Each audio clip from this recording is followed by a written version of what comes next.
Mhm. Okay. Thank you, sir. Okay, so we're recording. So good evening, everyone. So today we will be talking about uh, the one that I pledged was for the levels of assessment, levels and Hmm, types of assessment. So hintayin na po natin yung presentation for a while. sige. So ano, nagsi-self-review ka lang, Kevin, nung hindi ka nakaka-join sa amin? Hindi rin po kasi yung last week ay yung last week na hindi ako talaga naka-join sa inyo is parang naging despondent ako for that week kasi nga yung about sa requirements. So I'm Ah, not sure. So yeah, yeah, yeah, sabi ko. parang na down ako konti and then ngayon bumabangon na naman. Ganun lang naman yun. Oo. Yes, Ang ganun labo lang kasi nila, life. eh, 'no? Ang labo. Parang Wala ano 'to? Wala ka Pero bang okay lang, na-receive, Kevin. Ma'am Ria? Hindi Wala. pa po. Wala. Nag-message na ako kay yung kang Prof. Marshall. Oo, oo. Wala pa rin siyang reply sa Correct. akin. Nag-message din ako after. Ang sabi ko, "Ma'am, we are all waiting for updates from you or from the registrar, ganyan. What else do we need to do? Ano na po talaga yung final date?" Tapos wala siyang Wala Wala reply. din talaga. ang reply. Wala. Hmm. Hi, Kaya, Sige. sir. ewan ko lang. Okay, Yeah. so let's start. I'll Yes. promise 20 minutes of this presentation. So first we'll have let's check first our outline for our session for today. So first we'll talk about the levels of assessment and Yeah. the types of assessment, and then my So, bonus na principles of assessment. Hmm. So may bonus pa. hindi kasi part Okay. siya sa yung unit na binigay ng prof natin. So, Sino nga prof natin dito? Si ano, Marshall yata. Ay, hindi 207. 207. Marshall din ba? Marshall. Marshall Amin. Oo, ay sa atin, Marshall yun. Dalawa ang kay Marshall sa atin eh. Oo, correct. Siya yung Three, magbigay ng grade. Correct. How's your grade sa kanya? Ano bang uh, grade ko sa kanya? Marshall. I think okay lang naman. Yung grabeng yung low talaga na nagbigay ng grade is yung tuuan. Talaga? Oo, ang Si Oh, kinakot Chu? si Chu. si Chu. Oh, si Ang Chu hirap talaga. kasi, no? Ang hirap ng subject. Pero kasi naintindihan ko kasi 'di ba 3 weeks akong late sa ano ko, case study. Ah. At least tinanggap niya pa, no? Oo, Oo. sabi ko na. Sige, Ayun. so let's Sige, go go. with the levels of assessment. So there are four levels of assessment. So we assess on the student side, course, and then the program or institution. But I think the material that our teacher gave us was for college. So I'm just appropriating it for our students at primary and secondary. So let's have first the assessing at the student level, and the student level is divided into two. We have assessing student learning within the course and then across the course. So that means if we are secondary or primary teachers, that's by subject and then by grade level. So first we have the assessing students learning within the courses. So this talks about what individual students are learning and how well they are meeting the goals of a course or a subject. So it answers the question, is the student learning as expected? Has the student's work improved over the semester or over the grading period? How well has the student achieved the learning outcomes set by the course or by the subject? And what are the student's strengths and weaknesses? And how well is the teacher communicating with and engaging the student? So we can these all these questions are answered by assessing the student within the course. That means within the subject. Now, the second part of this assessing in the student level is the across courses. That means interdisciplinary na siya. And it tells us what and how well individual students are learning during the progression of a particular question. Okay, so I'm sorry, hindi pala to interdisciplinary. It's the same subject but different grades. So let's say for example, uh, English 7, English 8, English 9, and English 10.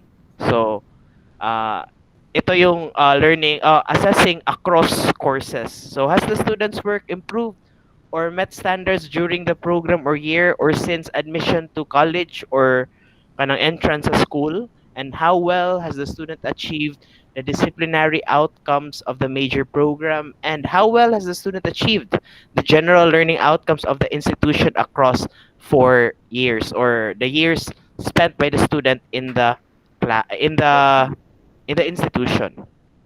Next, we are going here at the assessing at the course level. So this means uh yung lahat na students, as for example grade 7, so lahat ng grade 7 sections ay yes, lahat ng grade 7 sections ina-assess. Mhm. So, assesses the achievements of an entire class or effectiveness of individual or multiple section courses or multiple section subjects. So, these are the questions. How well is the class collectively achieving the courses or the subject's content outcomes and objectives? How well is the class collectively achieving general or transferable learning outcomes or objectives? The assignments helping students to achieve the expected level of knowledge and skills? How well are students prepared for the following courses or subjects in sequence? That means if you're from grade 7, what how well are they prepared to go to grade 8, grade 9, and grade 10? Grade 8, sorry. Bakit na grade 9? So to grade 8, and then with what degree of consistency do different sections of a course or subject achieve similar outcomes? So ina-assess din dito if let's say for example hindi science class yung student, so that means the student just belongs to the regular class. So does this section have the same or achieving the same outcomes as the other sections? So if there's a discrepancy, that means there is something wrong with the way the subject is taught. So again, here with what degree of consistency do different sections of a course achieve similar outcomes, and how well is the course fulfilling its purpose in a larger curriculum? After the course level, we now go to the program level. So this means all the English subjects. I'm sorry ha if I'm speaking about a high school setting kasi high school yung tinuturuan ko. But anyway, so ito ito yung program level. So lahat ng English classes in a high school or grade 7, grade 8, grade 9, grade 10. So here are the questions. Do the program's courses individually and collectively contribute to its outcomes as planned? How well does the program fulfill its purposes in the entire curriculum? How well do the program's subcategories contribute to the overall purposes? Does the program's design resonate with the expected outcomes? Are the courses organized in a coherent manner to allow for cumulative learning? Now this is where I feel na medyo may sabit dito yung DepEd natin, yung courses na organized in a coherent manner. And then does the program advance institution-wide goals as planned? So after the program, now we go to the institutional level. Now this institutional level assessment is for internal improvement or to meet external to meet external accountability demands. So let's say for example the school that we are having right now is a private school. So may mga may mga quality assurance sila. So this is how they assess in an institutional level. So what do the institution's educational programs add up to in terms of student learning? How well are the institution's goals and outcomes for the student learning being achieved? How much have our students learned over their years of residence or yung pamamalagi nila? How well does the institution educate students for the complexities of the 21st centuries? The evidence that the institution is fulfilling its educational mission. So this involves more now on the mission vision of the school. And then how can institutional effectiveness be demonstrated authentically to external stakeholders? So yun lang po yung levels of assessment natin. Let's just review for a little bit. So we assess the students in four we assess the students. We assess in four levels. We have the student, and then the student is divided within courses and across courses, and then we have the course itself, the program, and the institution. Now let's go to the types of assessment. But before we go to the types of assessment, wala kasing nag-pledge nung first. Di ba? Meron na ba? Meron na ba nag-pledge sa first? Wala pa, Ma'am Eden, di ba? So, I'll just have a short, a brief introduction lang of assessment. Kasi late yan na po, Bisaya sa ka dito. Late ako kabantay ga. Wala di nakakuan sa one. It was later that I realized that there was no one assigned to the one. So I'll just give a short introduction of assessment. So basically, assessment in all its complexities, it's just a measurement of what students are learning. Okay? And why do we do assessments? So we do assessments because number one, it gives quantitative data of how much of the material tested the students have mastered. And it also tells us about the information about the student misconceptions. Kasi I would like to elaborate on this second one. Information about student misconceptions. Sometimes our students are sometimes even though the answer is there, our students pick the wrong answer or pick the wrong distractor. So it tells us when we do assessments, which we do not do anymore because of the current situation that we are and because of the load of the teachers talaga dito sa Philippines. We seldom do this yung pagtali ng mga yung mga mistakes ng mga students, and then i-analyze the teacher bakit ganun yung answers. It's because it gives us information about students' misconceptions. So at least from when we assess, we can know already where we must uh, reinforce the learnings that the students should learn. Item Okay? analysis ba yung sinasabi mo, Yes sir? sir. Yes ma'am. Yes ma'am. Item analysis. Yun. Yun.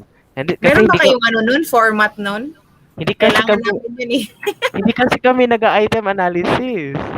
Kami kailangan Trabaho. namin yun sa ano, sa promotion ng school, sa ano ba, Ah. accreditation. I think ma'am may format naman sa internet. Kasi Oh. lahat ng forms ng DepEd naka-digitalize Open. naman. Oh, so Try ko yun. ah Try ko so sa so yun, another thing why we do, or another reason why we do assessments is that it aids teachers to determine the following. So this is where uh tayo na teachers will really use this assessment. So it tells us which instructional approaches are best for certain students. It tells what students may already know about a given topic. So this the second one mainly talks about diagnostic test.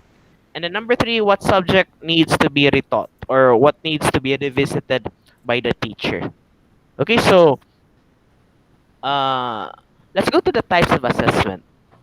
Okay, so we have Okay. types of assessment. We have formal versus informal assessment. Of course, from the word formal and informal, I think alam nyo naman yung the difference between the two. Formal, it's systematic, and informal, there's no system, it's spontaneous.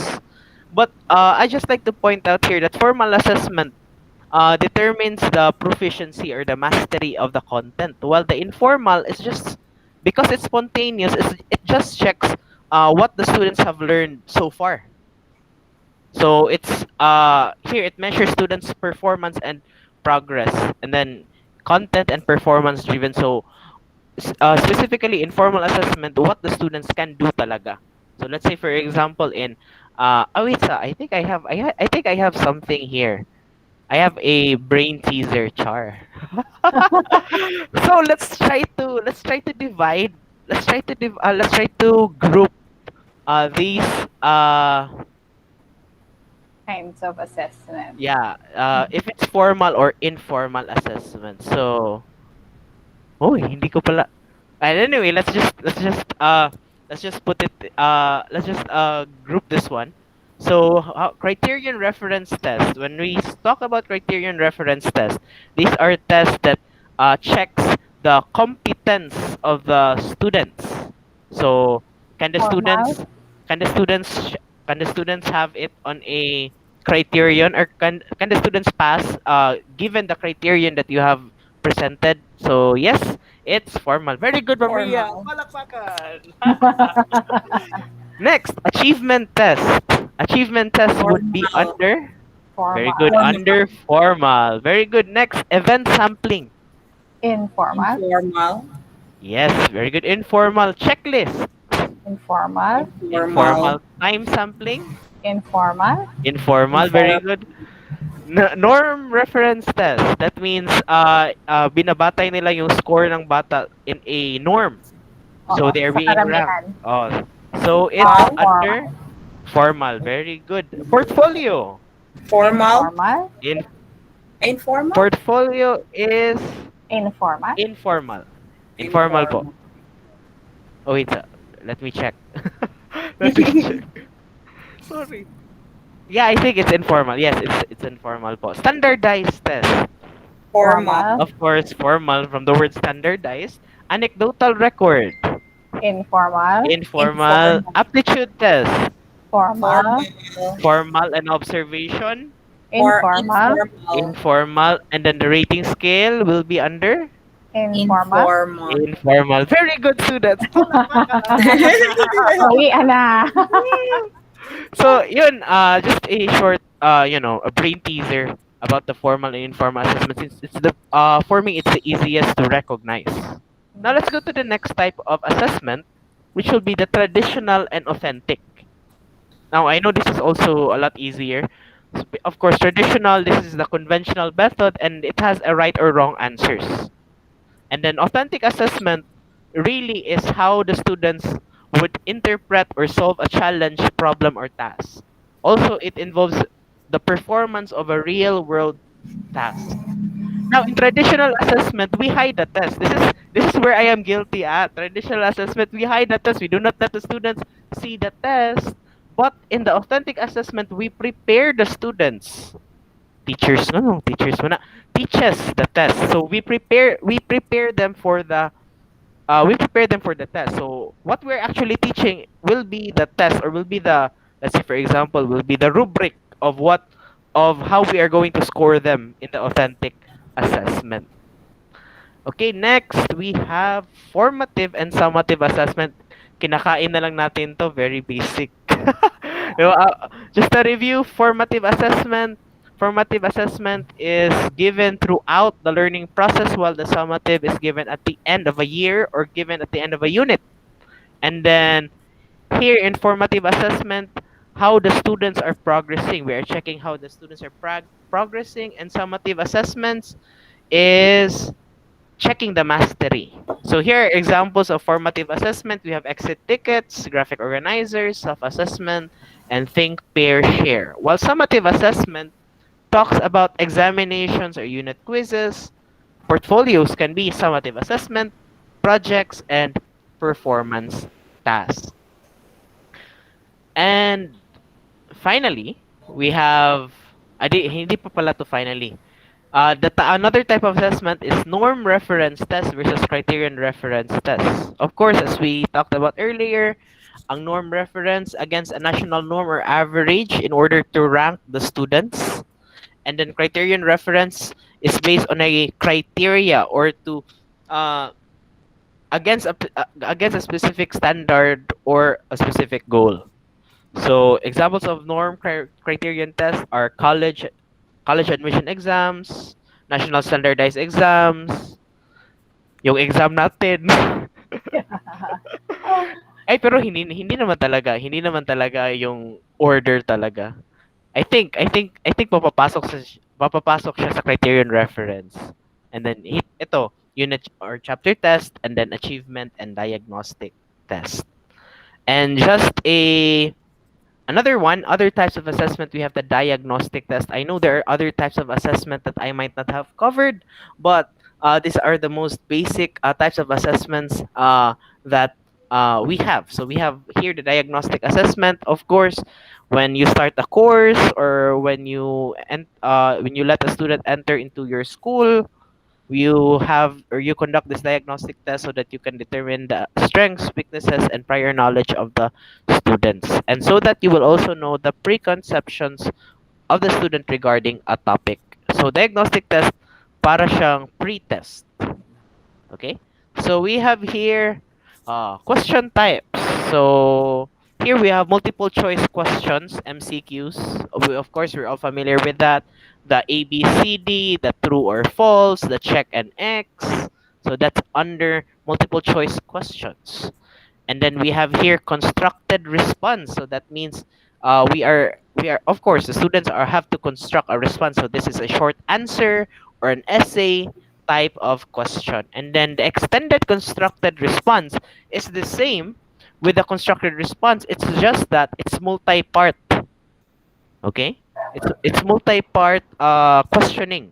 So the test gives you one question and then there's a follow-up on another item. Okay, and then here we have technology. We have technology enhanced, of course, using technology like our laptops or our phones. And then we have the performance task, diba?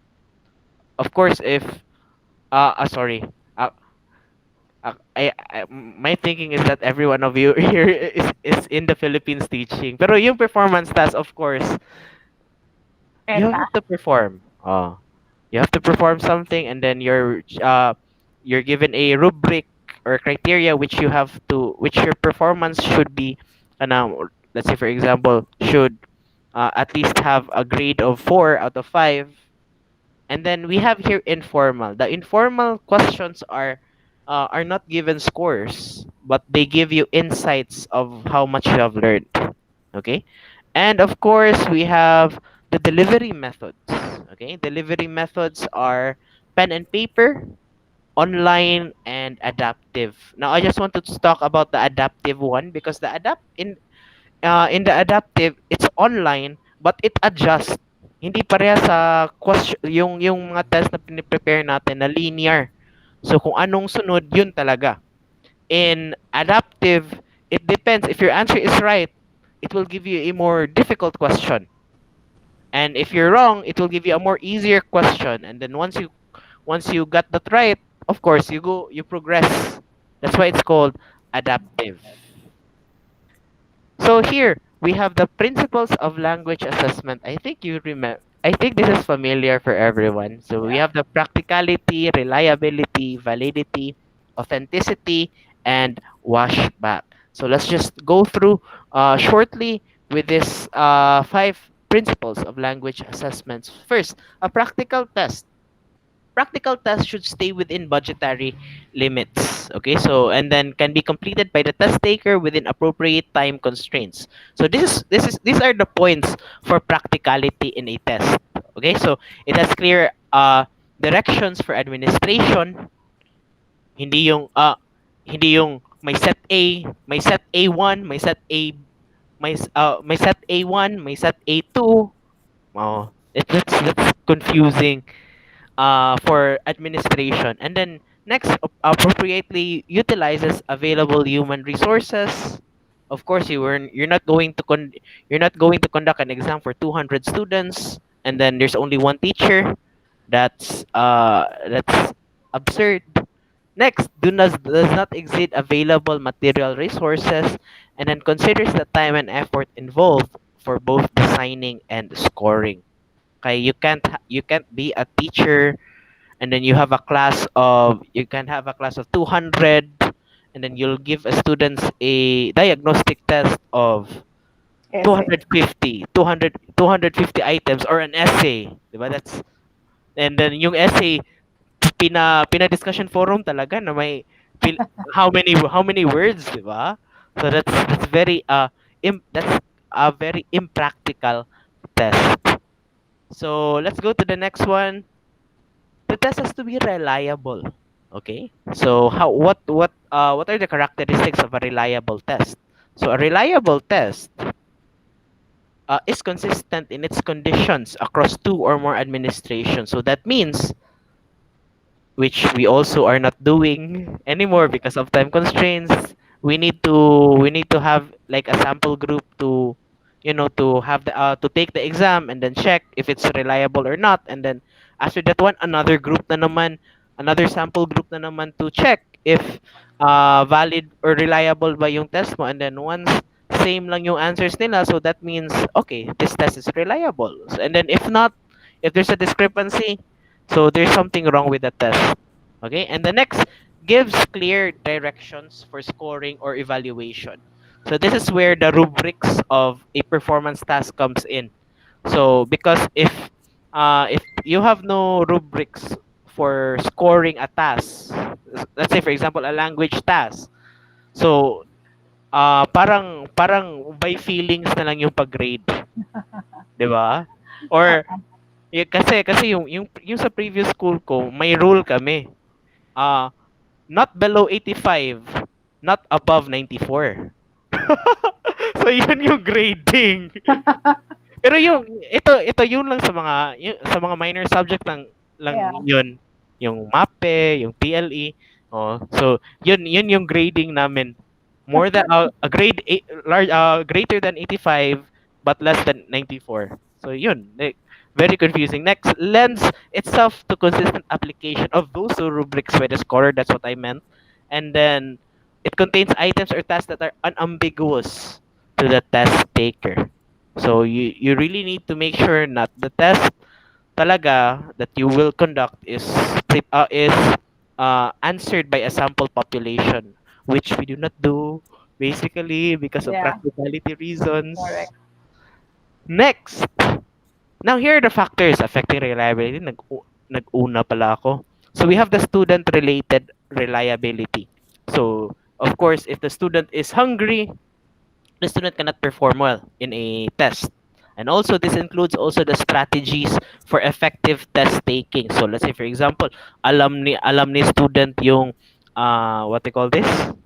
Yung elimination process.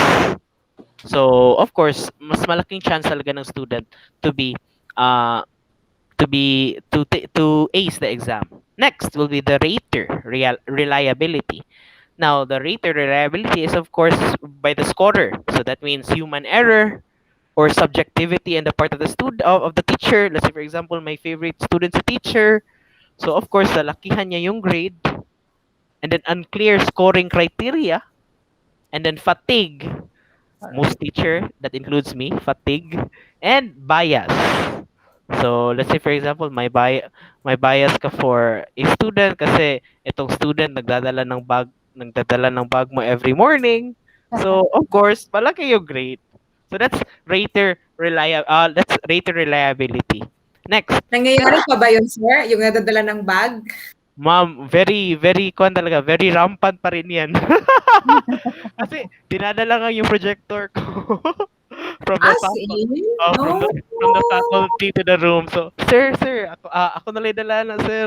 Sige, Ah, go. gusto ko ma-experience yan. It's fun. It's fun. We remember the days. We remember the days of face to face where we can do that.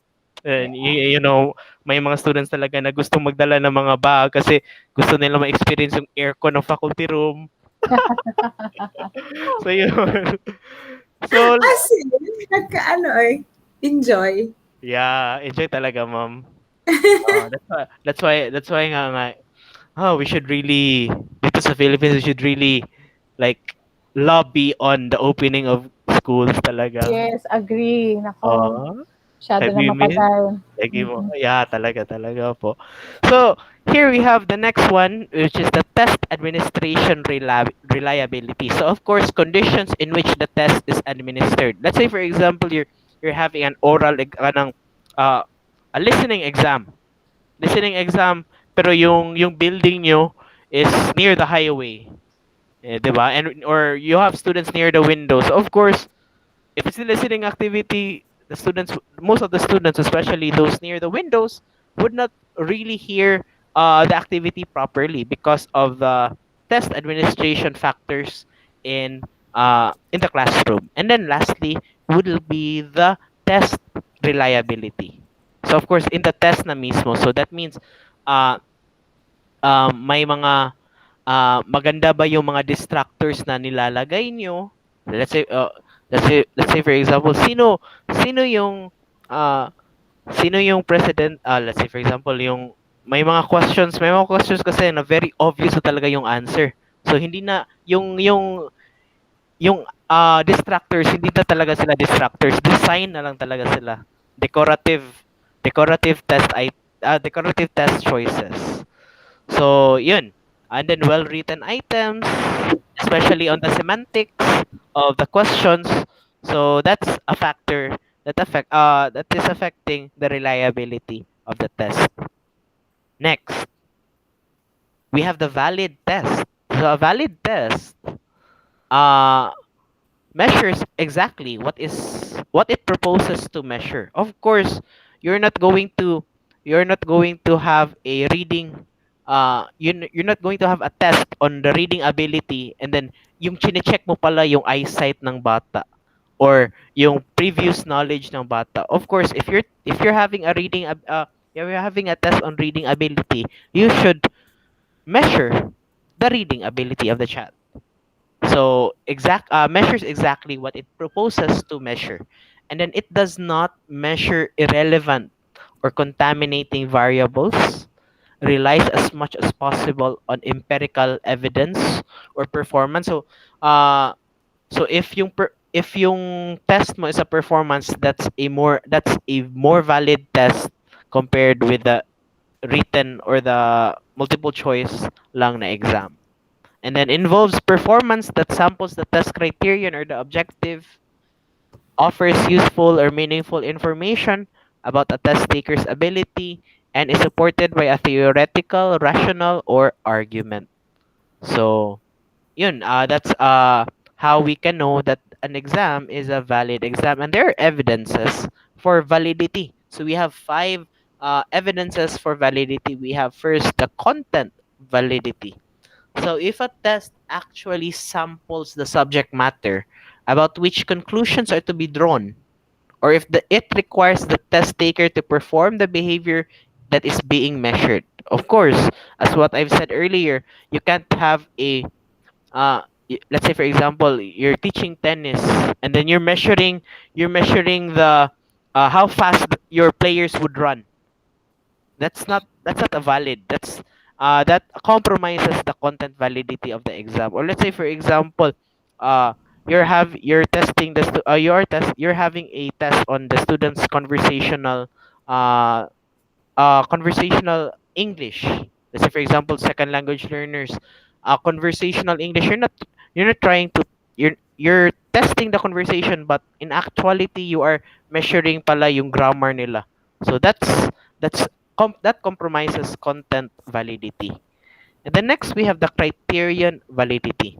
Now the criterion validity is the extent to which the criterion of the test has actually been reached. So uh na-reach, parang related din siya sa content, but here it's a criteria. Let's say for example, yung criteria ko for my students is uh, to use active and passive voice effectively. So that's my criteria. So and then my exam would be just what they call this, just identifying active and passive voices. That's not that does not reach the criteria that I want my students to achieve. So that compromises the criterion validity of the exam. Next, we have the construct validity. So constructs are like ideas or terms like proficiency, communicative competence, fluency. So ito yung mga constructs, and then these constructs will have different components. So when we talk about construct validity, that means let's say for example, you are testing the fluency of the child. So if you're going to test the fluency of the child, there are factors. There are components of fluency. We have the pronunciation or the diction of the student, and then we have uh, the conversation savers or yung mga techniques ng student to save a conversation. So uh should be included in the construct. Okay, so next we have the consequential validity from the word consequences. So what are the consequences of the test? So let's say, for example, if the students will have this exam as a, let's say, for example, it's a pass or fail exam. So we tell our students that if you fail this exam, you're going to go back to grade 7. So of course, mapapraning yung student, 'di ba?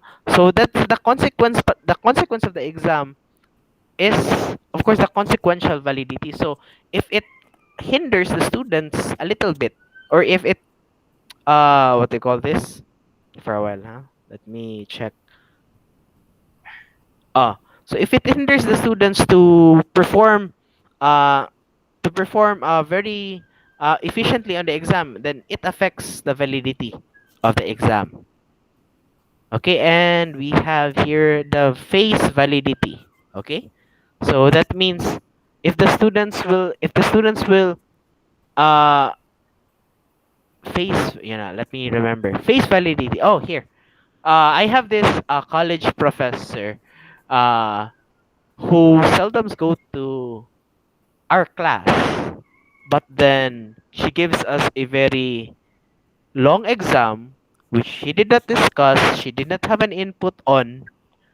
And then yun, yung feeling namin na hello ma'am, you did not teach this to us, o bakit ka nag-exam ng ganito. So that's face validity, kung ano yung nafi-feel, sorry, ah kung relevant ba siya sa what they have learned. So let's say for example, you're having a test on, let's say for example, a test on English grammar, and then yung exam mo is different from English grammar. So that's that compromises face validity already. So that's our evidences for validity. We have the content, criterion, construct, consequential, and face validity. Now let's go to authentic test. What does it mean to have an authentic test? Of course, contains language that is as natural as possible. So, hindi mga highfalutin words yung ginagamit, yung yung words na ginagamit talagang what do you call this? It's natural for the student. Next, it has items that are contextualized rather than isolated. So if you have items that are like interconnected, that's a very good example of an authentic test. Let's say for example, yung example dito sa handouts is a test on it's a test on grammar, but the items given are on conversation. So may blank sa conversation. So that means it's an authentic test because it is contextualized. It's not isolated. Kasi most of the tests I know na ginagamit ko are very isolated. So they're not contextualized. Next, it includes meaningful, relevant, and interesting topics. And then provides thematic organization to items. This is very important. It's a thematic organization to items, such as through a storyline or episode. Sa akin, yung ginagamit ko nga thematic organization is by according to how I taught it in during the duration of the grading period. So yun, that's how I organize my test items. And then lastly, offer tasks that replicate real world tasks. So of course, basta performance task, authentic task. And then lastly, lastly, lumagpas talaga ako sa 20 minutes. So we have a test that provides beneficial washback. Let's just review what washback is. Washback is, oh my goodness, I forgot. Washback is, ano yung bumabalik sa students. Let me check my notes first, just to have a, uh, here, washback is the effect of testing on teaching and learning.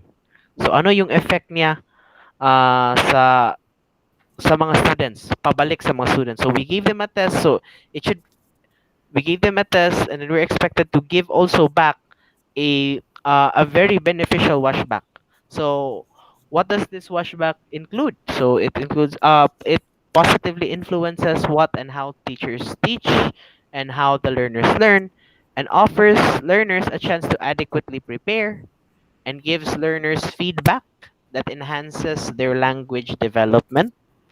So of course, if you sit down with a student whom you think is who needs to improve a lot, and then you talk to them and then you give them a feedback, of course they would really see that as a very beneficial feedback, which in turn will improve their performance the next time, and then is more formative in nature than summative, and then provides condition for peak performance by the learner. So I think that's it for our lesson. If you have any questions, or if you want, we'll go back to a certain point in this presentation. You may proceed. Any questions or any realizations for the topic? Anyone? Can I go first? Yes, ma'am. Dun sa washback, it's a very, very useful, it could be very helpful to both the teachers and the students. But the thing is, here, I don't know if in your situation you do more formative than summative exams kasi usually puro summative lang tayo. Mm-mm. And Yes. then parang after that wala na, hindi mo na gagamitin yung exam mo para mag-feedback sa students kasi iba dapat after assessment is feedback. Pero what happens in our context is we just give exams for the sake of just giving exams. Sa mga private schools, alam ko they give exams because they want the students to pay the tuition fee. Diba? True That's talaga, ma'am. True that's talaga. the reality, sad reality. Kaya kaya kailangan may exam tayo every quarter, every trimester, or every semester kasi that's a requirement na otherwise, kung hindi mo siya gagawin requirement, hindi magbabayad ng tuition yung mga estudyante. So, after the fact na I mean, after nila mag-take ng exam, wala na. Walang nabe-benefit yung estudyante kasi either you pass or fail. And then wala na, tapos na. Wala na. Hindi siya nakaka-benefit sa estudyante. So, I think coupled with assessment should be feedback. Mm-mm. So, ito nga yung washback na sinasabi natin na dapat may nababalik sa estudyante. Also sa teacher, kasi syempre, as a teacher, you reflect then, ay, hindi pa pala na naintindihan, so maybe I should go back. Hindi muna ako mag-move on sa lesson, mag-move forward. Although, sadly then, we are slaves to our curriculums, to our syllabus, na Talaga. hindi mo natapos, ako pressure from the higher out, so pagalitan ka kasi hindi mo na-answer lahat ng books, pinabili-bili, hindi nasagutan. So may mga ganong pressure. So that's the sad reality of assessment. And feedback sana. Kasi assessments could be very powerful in aiding students' performance to better their performance. Pero dito sa reality natin sa Philippines, at least, hindi to nangyayari. Kasi, like in my experience, nalalaman ko na lang yung performance ng anak ko pag bigay na ng report card. And I feel very sad and sometimes really angry kasi I could have done something kung nag-feedback sila sa akin. But I only find out on the day itself na nagkakaproblema na pala, hindi pala nakakasagot ng maayos sa mga quizzes. Pero they only tell me on the day itself. So, yun, feedback would be very beneficial sana kung nandun pa sa early stages, sabi magagawa yung parent o kung sino man yung pwede mag-assist sa student. So, yun yung sad part about assessment. Hindi natin na ma-maximize siya kasi we just focus on the summative exams. Very, very rare kung nakikita may formative exams, like yung gamit ng mga portfolios, especially for those students na don't do well in written exams. I'm sure Micah can relate kasi one of my children has ADHD, so she has difficulty talaga taking sit-down exams. And sadly, medyo bihira dito rin sa Bulacan yung may mga special schools for special needs. Anyway, pwede naman siya i-mainstream. Kaya lang, I feel I feel very sad for her kasi hindi nga siya neurotypical, yung mga challenges siya. So, hindi ma-address ng school na hindi siya magduduel sa traditional exam, paper and pen exam. Kasi I'm sure hindi naman nabibigyan ng weight yung mga informal na sinasabi mga kanina, Kevin, na assessment. Kasi hindi tayo ganun eh. Pang ano tayo, dapat may proof ka, dapat may papel ka na napapakita, na ipapasa sa mga coordinator. So, yun, marami pang dapat baguhin. Pero yun, we are limited by the business side of school operations and our responsibility to the higher ups, to the principals, to the coordinators, na sila naman pressure din na sumunod dun sa dinidictate ng DepEd. So, yun. Yun ang aking mga thoughts on this. I feel very strongly about this one. Yun. That's it. Yeah, it would be nice talaga, but then it's a I think mama it's a generational problem plaguing us kasi yung na-learn natin. I think naka-join pa ako sa inyo when I say natin kasi yung education natin very traditional, and then yung hindi rin yung tinuturo nila sa college yung traditional rin. So, it would be very difficult. Plus, the system that we have right now, imagine having 6 subjects of like 30 to 40 students. Yeah, right. Oo. Yeah, that's very hard talaga for like, For the teacher. yeah, for the teacher. So, yung sinasabi mo na, feeling obliged na lang yung teacher to the upper ups, to the regulating body. Kasi very imagine ako nga 30 30 students in a section times 6 plus one section na may research ako. Very very hard talaga magbigay ng assessment. So ng feedback. So what I do yung kapag maglalagay na ako ng comments sa Google Classroom, doon na ako mag-feedback nga. Hey, what happened? Ganun, yun. So, yun, and then unfortunately rin yung mga students binabaliwala rin yung feedback. Oh. So, I don't know with the students talaga bakit ganyan. But then as long as I do my best, to give them feedback, I think I'm good. Pero yun talaga, especially I was moved by your point, Ma'am Ria, na yung hindi talaga makapagbigay ng teacher ng feedback. That's a very challenging part talaga. Pero unsa ka matani nga ulipon man ta sa kwarta. Nakuha ko yon kahit na Kahit na Bisaya kahit na yun. Bisaya yun. Oo. Okay, very good. Oo. So, Yun, tama naman. Ang dami talagang hawak ng teacher. So, yun din yung part na kailangan ko din siguro intindihan as a parent. Pero, ayun, you feel bad for your child kasi, na she did her best. Pero, yung hindi siya mag-fit dun sa expectation na hinihingi ng traditional school. Kumbaga, hindi siya maka-measure up dun sa ginagawang yardstick ng school eh. So, yun, that's very frustrating din. Not just for me, but kasi yung self-esteem niya talagang was very affected kasi nga, she felt na parang hindi siya, parang wala siyang natutunan kasi syempre, ang tingin natin sa grade is the reflection of what you know. I had to explain to her na hindi naman yun. Hindi lang yun yung titingnan. Pero, syempre, sa mga traditional school, uso yung mga nagbibigay ng mga recognition. That's another thing. So, she felt bad na after she did everything that she needed to do, hindi pa rin, parang hindi pa rin siya enough for the teacher. So, yun. That's, may recognition kayo, ma'am? meron sila eh, oo. Meron sila?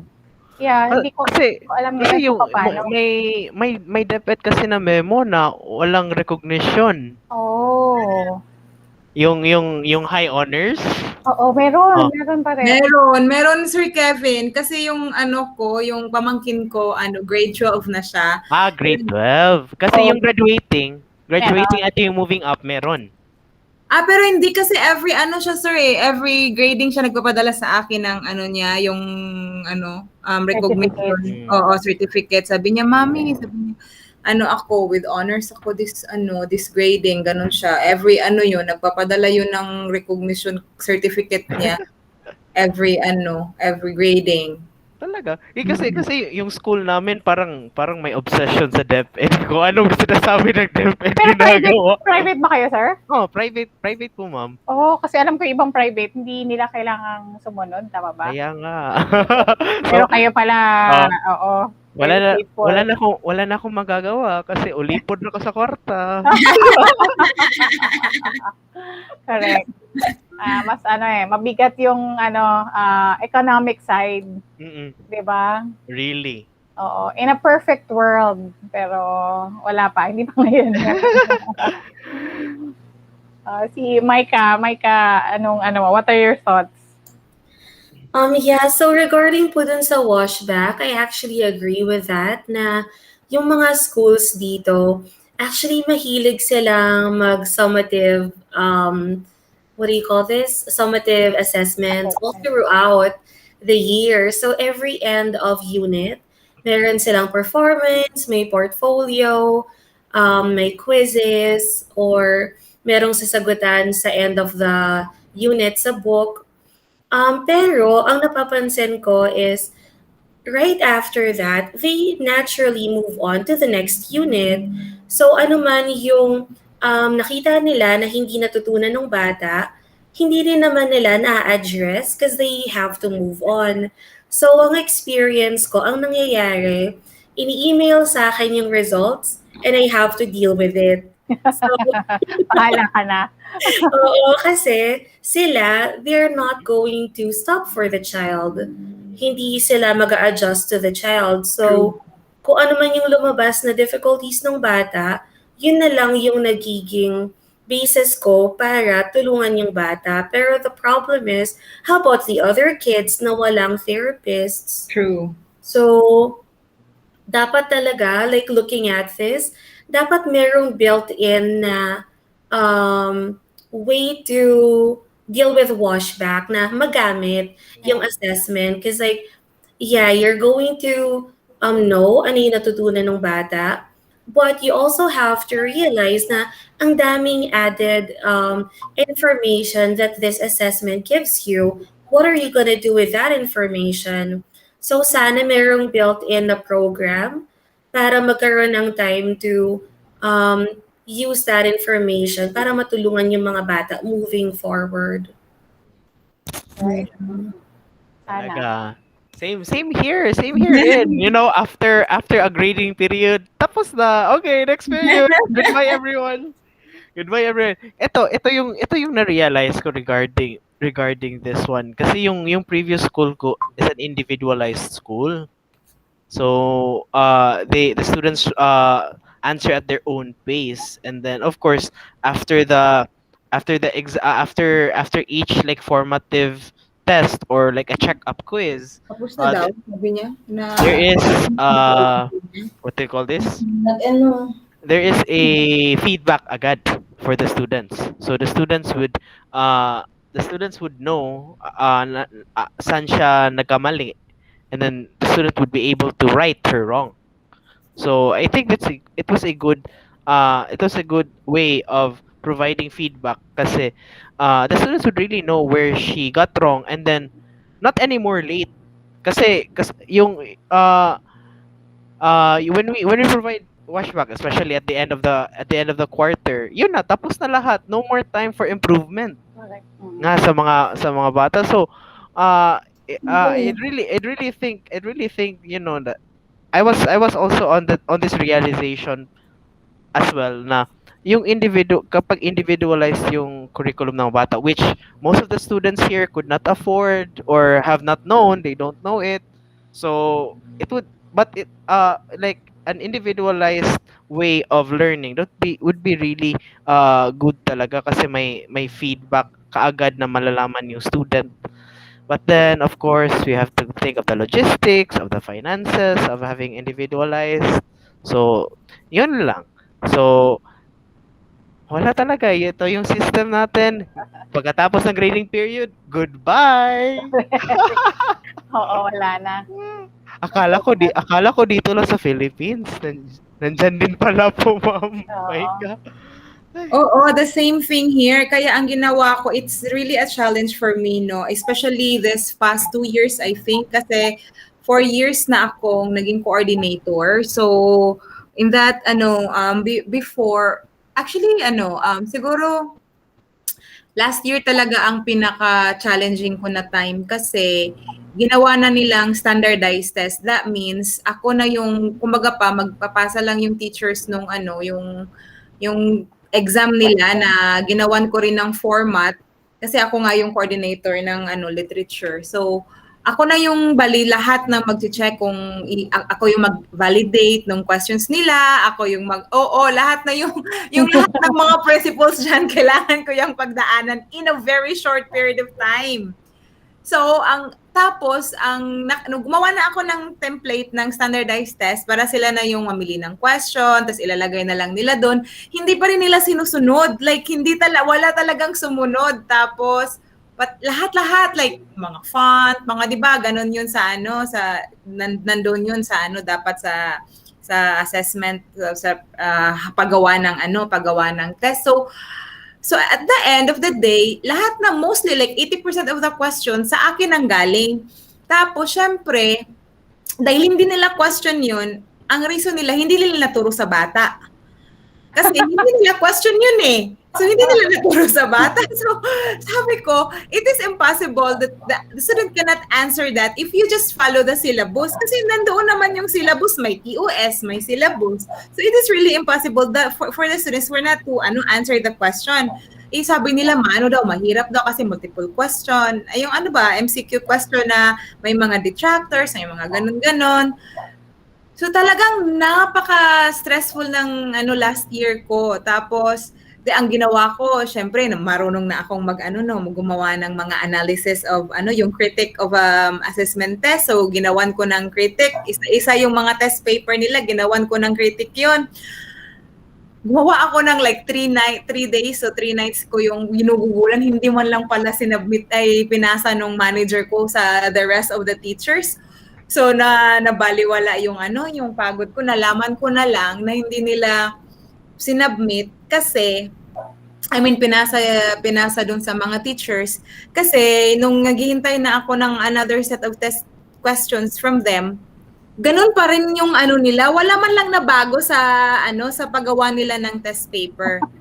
So lahat ng stress na sa akin, tapos syempre ako pa yung like gagawa pa ako ng like TOS, gagawa pa ako ng sarili kong test paper, tas gagawa pa ako ng test paper na para lang kukuha ng mga questions from their test papers. Yung parang mga ganun na sa summative to. Iba din yung yung ginawa ko for the formative kasi 'di ba usually sabi mo nga Ria, formative yung yung problema, hindi masyadong nagagawa. So ang ginawa ko from the siguro 3 years ko na in-implement yung yung portfolio. It's my 3rd year of implementation na last school year. So ang ginawa ko, lahat ng mga portfolio nila na formative,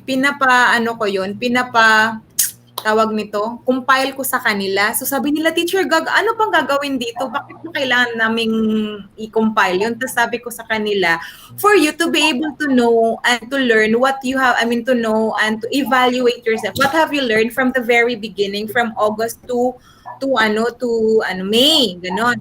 So sabi nila, is it necessary, teacher, yung mga ganun-ganun na sinasabi nila? Sabi ko, yes, it's necessary kasi pag tinitingnan niyo yung activity niyo, pag chine-check niyo, syempre, kung nagawa kung mayroon ba akong ganitong file, ganyan. So naalala niyo na, ginawa pala namin to, na pagdaanan pala namin to. So at least, sa next na school year, malalaman nyo kung ano yung mga, marirecall nyo pa rin kung ano yung mga ginawa nyo last year, yung mga ganon. Tapos, sa formative talaga kasi ginamit ko na 'di ba sabi ko may worksheet ako na reading circle worksheet before at saka yung yung ginamit ko na yung ni TG yung engagement activities worksheet yung GPU niya ginamit ko na yon. So nabibigyan ko sila ng feedback sa formative like teacher what's for example mag-ask sila what's the meaning of this question sasabihin nila. So sasabihin ko so this is the meaning of the question kailangan nyong hanapin ang mode or tone of the selection gaganon. Tapos sabi nila teacher, so what's the mode again? What's the tone? So, nasa time na may individual sila question kasi hindi pala nila during the discussion, hindi nila pala na-absorb yung na yun, yung concept na yun. Tsaka iba-iba din kasi sila, 'di ba? May mag-iba gagawa ng tone and mode, may iba gagawa ng character lang, may iba gagawa ng setting lang, ganun. So, lahat sila nung per group na yun, nabibigyan ko sila ng feedback in that way.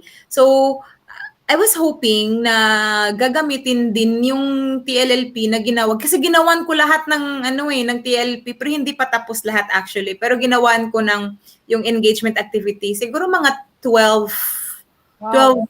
Ang sipag. 12 stories. Ang 12 sipag. stories. Yung whole TLP talaga. Oo, ginawa ko. 'Di ba? Ang noon, 'di ba Ang trabaho.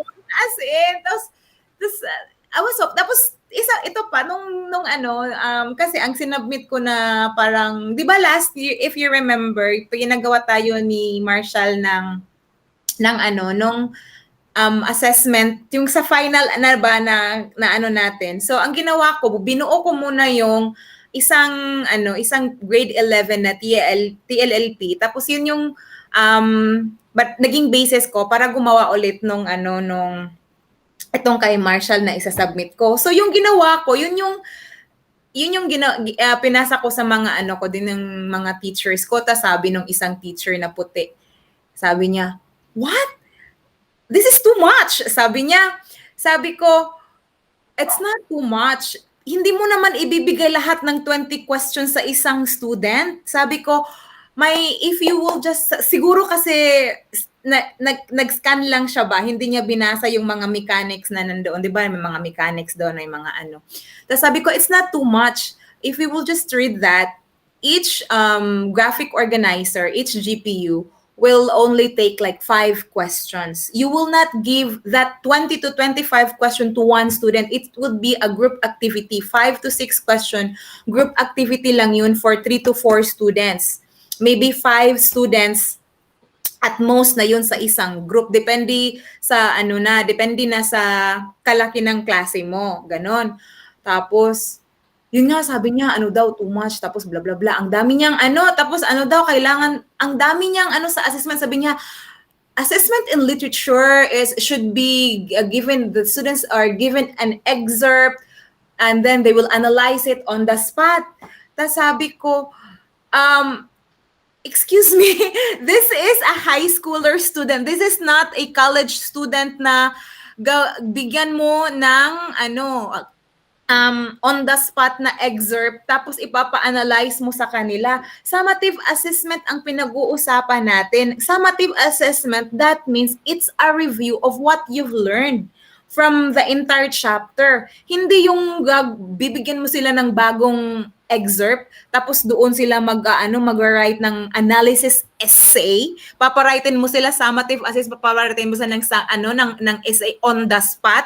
Hindi naman sabi ko sa kanya those things that you it was actually a good idea, sinabi ko na lang, but then they can actually do that during their formative assessment. Sabi ko sa yung sa puti na yun. Kaya sabi niya, I'm a major in literature. Sabi niya.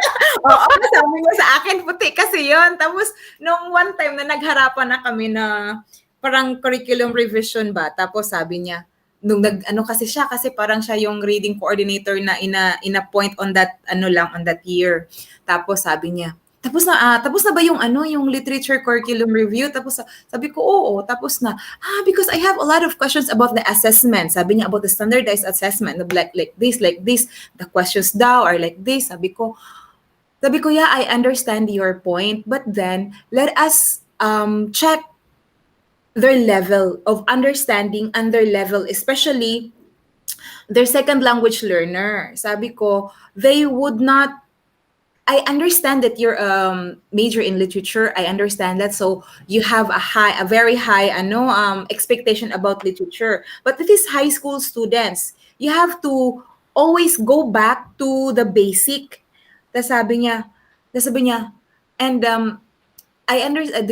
I'm sure that you have a lot of knowledge about literature, but I think we also go back to our if we can teach them, sabi ko, parang yung sinabi ko, basta sabi ko, kung may education ka about, if you have a degree of education or a teacher on how to teach literature, then that would be, also helpful.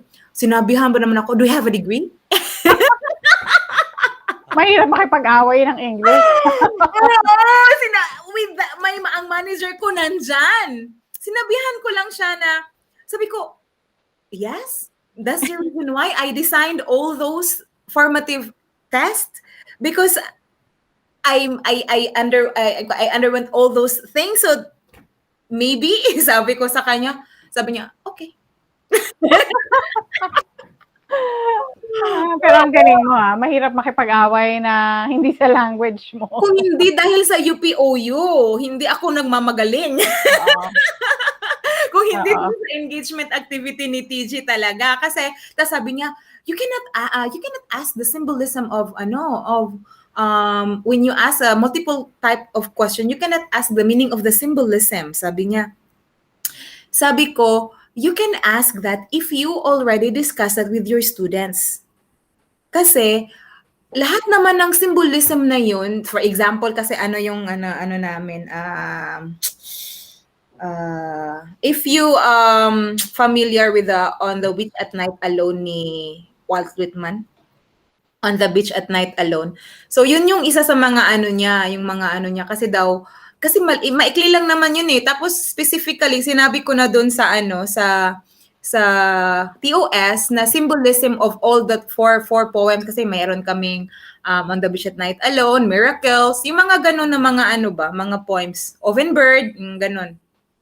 Tapos The Road Not Taken, o apat yun eh.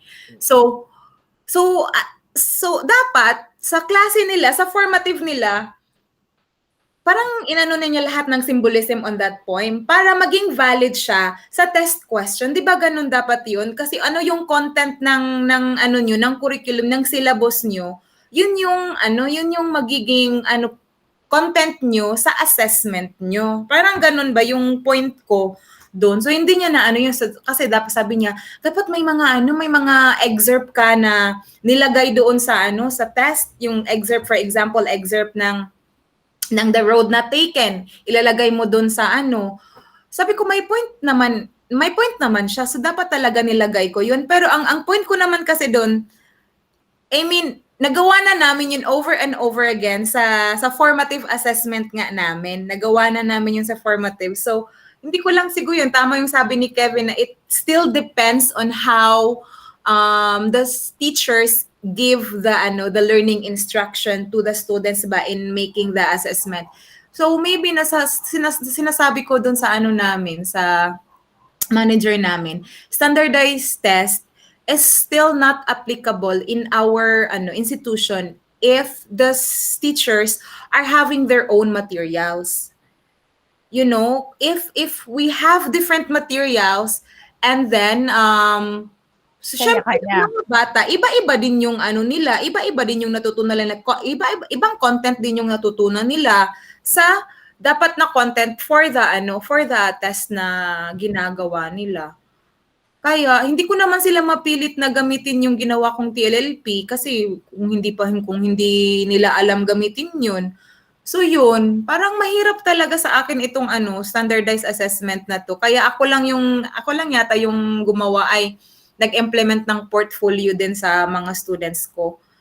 Pero okay naman sila, nakaka-follow naman yung mga student ko. Depende lang siguro talaga yun. Pero yun nga, hindi pa rin approve yun yung portfolio ko, approve yun ng admin. But then, hindi din nila ma-force yung mga teacher to do the same. Yung parang ganun ba, gustuhin man nila, pero yung ibang manager, iba-iba kasing campus namin sa iba-ibang manager. Yung manager ko, nakita niya ang effectivity ng portfolio. So, gusto niya i-implement dun sa other campuses. Tapos, parang sasabihin lang ng manager, it's okay, depends on the teacher. Parang ganun. So, wala na siyang kahit na siya ang manager ng the whole literature subject in all campuses, wala pa rin siyang kasi prerogative pa rin ng manager nila kung i-implement nila yun or not. So, it still go back to the administration, the management on how they are really going to make this assessment seriously, take it seriously. Kasi, ang pagkakaalam ko naman, ang summative assessment, you cannot really give feedback to the students directly.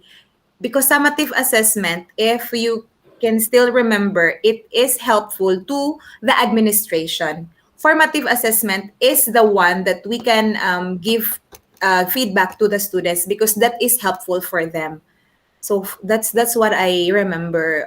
Correct me if I'm wrong. So yun yung take ko doon. Nakaka-stress. Kaya ngayon ang ginawa ko, prepare na lang ako ng mga slides tapos depende na sa teacher kung gagamitin pa rin nila yun tsaka yung TLLP. Prepare ko na din tapos yung yun pinagawa na rin ako ng sample test format again. Tsaka sample questions. So yun, depende na, tingnan natin this coming year kung anong improvement na mangyayari doon. Yun lang. Ang dami kong sinabi pero yun lang. Sige, thank you, Ma'am Eden. So John, Yes. baka may you would like to add onto something? Sorry, wala akong may dadagdag. Medyo nahati yung attention ko. Yeah, So, I know. That's fine, sir. So we just talked about lang yung levels of assessment, mhm. and then yung basic types of assessment, and then yung principles of assessment na rin. So, Ganda ng mga slides mo, sir. Pa-upload sa folder ha, sir? sige sir. PowerPoint. I don't PowerPoint. know kung ginagawa nyo pa yung mayroon bang kasi si Micah tsaka si Ria, yan sila pang elementary, di ba, primary schools. Ewan ko kung ginagawa nyo pa yung assessment, item analysis, kasi meron na kasing ngayon, yung app ba, na diretso na mag-check yung na electronic na test paper, tapos hindi naman, yung test paper na shading. Grade zip? Zip grade. Zip grade, yeah, zip grade. Zip grade, diba? So, pinopose ko na yan 2 years ago, yung sinabi nila na i-implement na nga yung item analysis kasi kailangan yun sa accreditation ng international program namin. Hindi pa rin nila ang mura-mura lang naman nasa 600 lang siguro yung yung subscription fee per subscription fee ba? So, marami nang makakagamit na teachers dun. Tapos, easy na ang pag-check. Ay, parang yung 600, ma'am, one teacher lang yun. Unless if one exam kayong lahat, like in all subject, let's say for example sa literature, isang exam lang kayo lahat. Oo, yun naman yung namin, sir. Yun yung standardized test na sinasabi namin na lahat ng campuses, isa lang yung test na ginagamit. Pwede naman, I think makaka-zip grade naman kayo. If with that. Kaya, oo, tapos ewan ko, ayaw nilang siguro kasi hindi nila kabisado or hindi nila alam yun. Kahit nasabi ko, give me a chance to present it to the board para kasi ako din yung part din ako ng academic team sa sa accreditation. So tapos ang domain namin is teaching and assessment, teaching strategies and assessment. Ganun yun talaga yung namin sa domain for accreditation. So sabi ko sa kanila, if you've given me a chance para wala nang kasi iba-iba yung item analysis na ginagamit namin sa different different subject, different item analysis yung ginagamit nila. Dapat isa lang kasi isang institution lang kami. 'Diba? So, Talaga. ayun, magulo din yung school namin. Kahit magulo yung school. Same lang pala dito sa amin rin. Super gulo dito, sir. Kaya lang walang chance kasi ito lang naman yung tatanggap sa atin. So, okay. Ulipon, Ano ba yan? I don't ulipon like naman Nakakaiyak that sa naman. thinking. kwarta. Don't think like that. Ulipon naman sa kwarta, ma'am. Sa amin. Yes. Wag ganun, Oo, wag kaya. ganun. Mm. Meron tatanggap na iba. Wag ganun. Correct. Oo. Hoy, nag-try na ako ng marami, sir, no? Kaya lang. Alam ko yung pakiramdam. I did that. Ayun, kaya lang, nag-try naman ako sa ano, pero siguro kasi IT, hindi nila makonect yung ano ko ba, yung bachelor's degree ko IT kasi ako. Tapos, may dalawang education degree na. Pero, hindi pa rin nila Ayun, yung, hindi nila maintindihan kasi dito. Oo. Hindi nila maintindihan yung ganun. Kung Pero IT, lahat ba ng mga puti na teacher sa inyo ay teachers hindi. talaga? O, di ba? Hindi. Sila pa yung mga backpackers yan. Promise. Oo. Yun nga sinabihan ako. Do you have a degree? Do you? Oo, Parang tinanong nanggaganon mo siya. sila. Pero pag sila tinanong mo, nagtatrabaho lang sila sa Tesco doon sa sarili nilang bansa. Oo. yung Oh. asset nila, yung color lang talaga nila. Oo, promise. Yun lang. Saka yung language nila. Kasi first native language speakers daw. Kasi yung nare-request ng mga estudyante at parents, unfortunately. So hindi Yeah. nila iniisip yung background nung teacher. Oo. Kung magaling bang magturo yan, kung alam niyang i-translate yung mga ganon. Wala, basta puti or maganda or sexy, kukunin na yan. Seriously. I'm not mincing, Qualified I'm naman not ako dun, mincing sir, words. sa sexy. Pwede na. Sexy, pwede. Doon lang ako pwede. Kaya nga, may tinitignan naman ako ng mga jobs overseas. Pero Kala ko may yun talaga. tinitignan ka sexy. Sorry, sir. Pero yun talaga yung hinahanap nila. Yung from US, Canada, Australia, New Native Zealand, English South. speaker. Oo. So yun, I'm very, na-discourage ako. Na lang, di rin na lang ako magtrabaho. Dito na lang ako magtatrabaho. Actually, Sir Kev, kung okay lang talaga yung yung panahon ngayon, kung walang pandemic, pasok na pasok ka dito talaga sa Vietnam, even Thailand.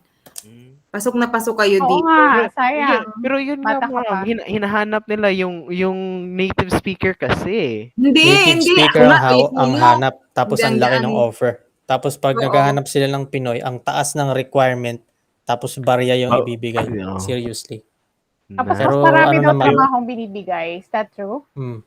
Totoo yun, totoo. Medyo, yeah. Pero, ang sa akin naman, ang maano naman dito sa Vietnam, pag natanggap ka, same lang kayo ng rate ng Vietnam ka na pumunta. Teka lang, pake lang ako Malaki naman ang sahuran dito sa Vietnam talaga. I don't know sa ano, kasi nag-try din ako ng Indonesia eh. Gusto ko din mag-try ng Indonesia, tsaka Joke lang. Malaysia. Kamusta ba ang salary, Micah? Oo. Competitive? Iba po yung salary ko sa mga teachers eh. Pero ang balita ko po sa mga teachers, medyo mababa po raw yung sweldo. So meron Sweldo mo o sweldo nila? sweldo po nila. Okay. Especially si Micah eh. Siyempre. Actually. Siya din yung rate niya. So, meron po ako actually friend, behavior therapist po siya. So, when she came here as a behavior therapist, mataas po yung sweldo niya. And then, lumipat po siya sa isang school so she can stay here kasi hindi na po kailangan yung services niya nung family before eh. And then, when she moved to the school, ayun, ang laki po ng binaba ng ng salary niya kasi instead of being a behavior therapist, naging teacher po siya. So you wouldn't recommend Indonesia for teachers? Hindi lang ano lang yung range na lang ng teachers doon usually? Alam ko po parang 3,000 SGD. If Singaporean dollars. let me check kung Kano tama ba po yun. exchange rate? Kano ba exchange rate? Medyo nalilito po ako kasi dito. Ang mga gamit dito, USD, SGD, tsaka Indonesian rupiah sa compute ng sweldo. Sa amin USD lang tsaka Vietnam dong. Maraming Dito naman, ang range dito, nasa mga, ang 1.5. sa primary, mababa dito ang primary, nasa 800 siguro to 1,000. Tapos ang high school, usually kasi part-time, so nasa mga 1,000 to 1,500. Kung full-time, nasa 2,000 to 2,500 kung Pinoy ka. Pero kung native speaker ka, syempre nasa 2,000 to, I think may mga 5,000 dito na puti. Wow! 5,000. Hmm. Wow. Mm-mm. Per month? Per month? Per month, ma'am? Yes. Wow. Pag puti. Ang puti, oo. Ang sa Pinoy, 1,500 to 2,500. Pero may mga Grabe. Pinoy din na naka 5 ha.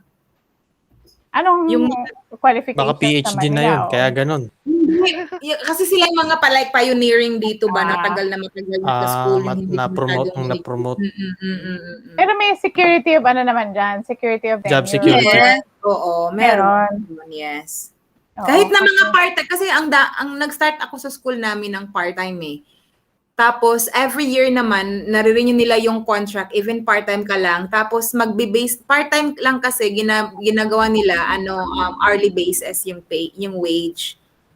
Oo, kinakount nila yung workload mo kung part-time ka. Pero, okay naman yun kasi, pag binibigyan ka ng load, whole semester na naman yun.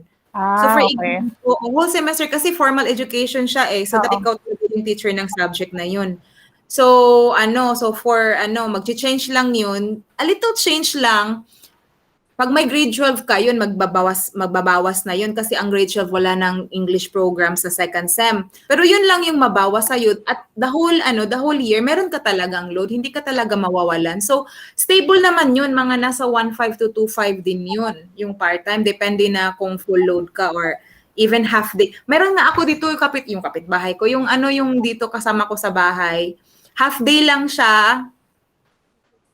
Umaabot na ng 60,000 yung sweldo niya. Oh, wow. Mm-mm. USD? So, Saya. Hindi. Ay, 60,000 pesos. ay. Mga ano ba yung one, no? 1,1. 1,1. Ngayon ay 50 yata ang 50. palitan ng, oo. Usually, mga ganun, 60 ta. Nasya nga siya nung sabi niya, halate, ang laki pala ng sweldo ko, half day lang ako, sabi niya. Sabi ko, oo, pag may work permit ka na, malaki yun, ganun yung ano. Sa Malaysia ba ganun, ay sa Indonesia ba ganun ang range? Chinek ko po just now. Ang sabi po ng friend ko, ang sa kanya is 1,500 USD per month. So parang mga, I guess, 70,000 pesos po. Oo. Pero that's, international schools, of course. Opo, international school. So far, wala pa po akong kilala na Pinoy na sa national school nagtatrabaho. So usually international schools. Mm-mm. Kapag may opening, yan, Kev, mag-ano ka sa school. Actually, dito, Wow. maraming Pinoy dito kasi may mga may mga May Jollibee. tawag nito, Wala kasi dito sa Thailand eh. may Jollibee. Okay, may Sir? Jollibee dito. Walang Jollibee dito. Tawag nito, may mga yung middleman ba ng national schools, yung public schools. Agency? Tapos sila, agency, na sila yung nagsusupply ng teacher sa public schools for English curriculum nila.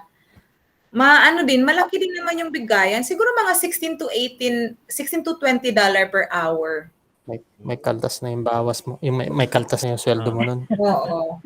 Oo, pero Monthly yun. ganun sila dito. Kaya lang yun nga like ngayon, kasi nga part-time sila, 'di ba? So no work, no pay. Kami naman no work, no pay din kami kahit na summer kasi. So yun lang yung Dito, talagang no ID, no entry. joke lang. Sir, full-time yan. Ang sa Thailand, sir, 'di ba? Full-time talaga, no? Ganun din, merong part-time, merong full-time, meron din yung yung 1 month lang. Meron din ganun, iba-iba din, meron ding agency. Galing din ako sa agency and masyadong maliit yung sahod. So, yun. Oo nga. Kaya umalis din ako. Ayun. Parehas din sa sa Vietnam, meron ding mga agency, meron ding direct.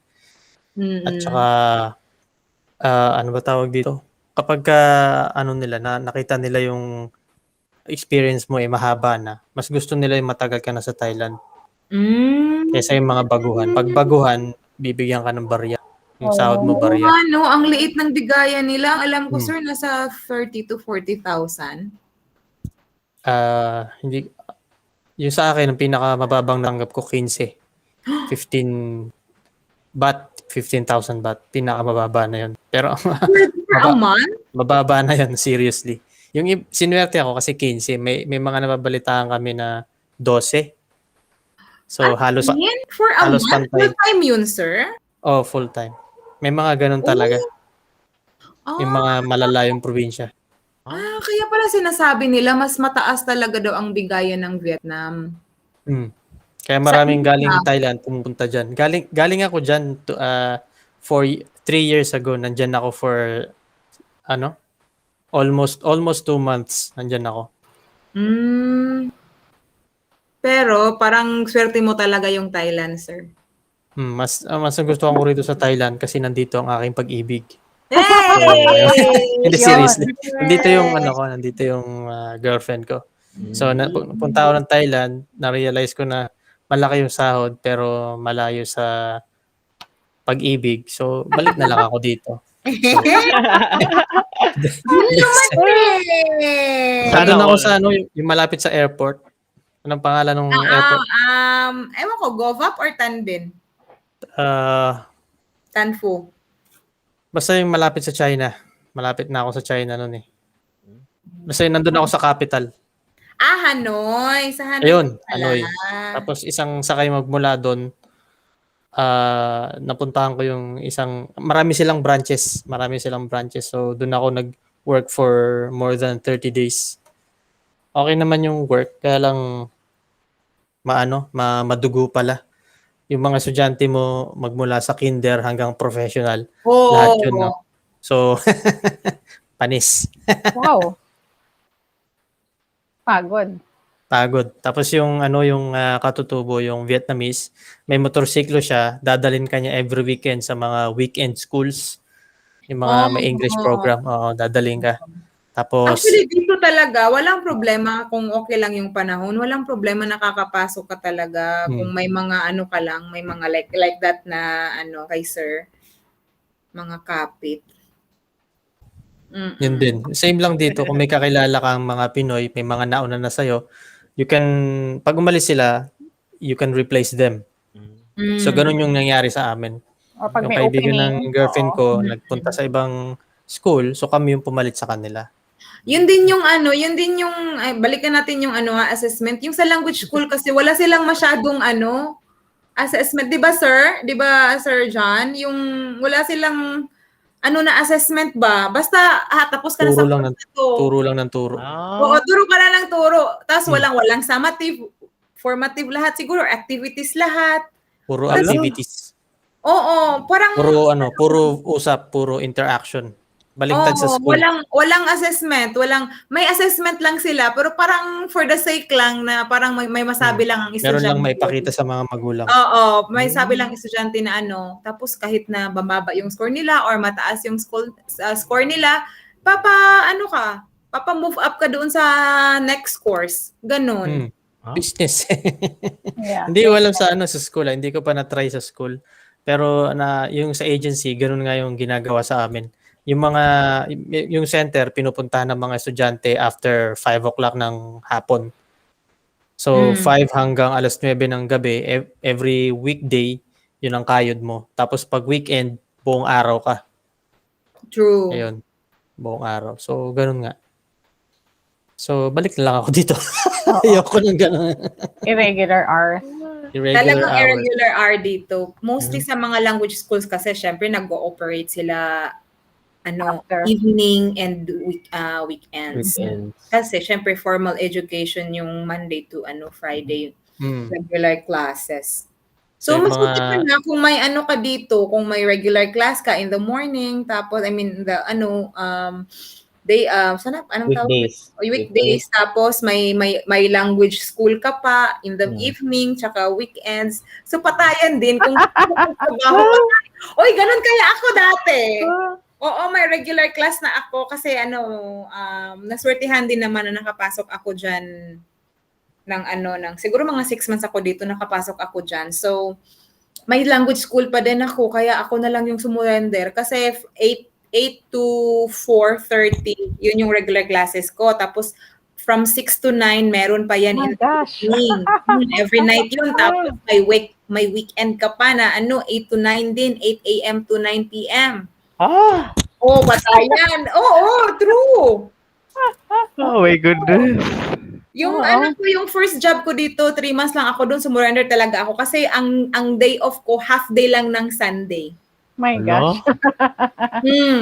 Kakasakit ka naman nun. Oo, talagang sabi ko, hininto ko yung nagkaroon ako ng rason para huminto doon sa isang language school ko nung nag-enroll na ako ng UPOU. Kasi sabi ko, hindi ko na kaya.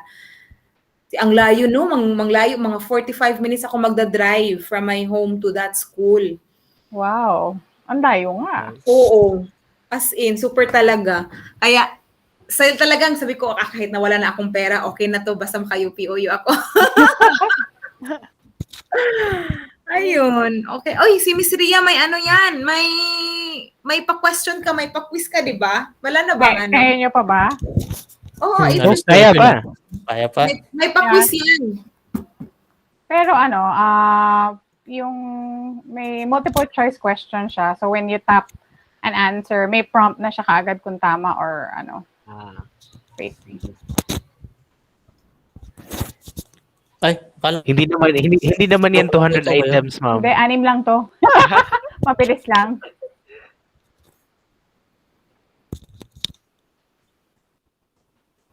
I have questions then, and then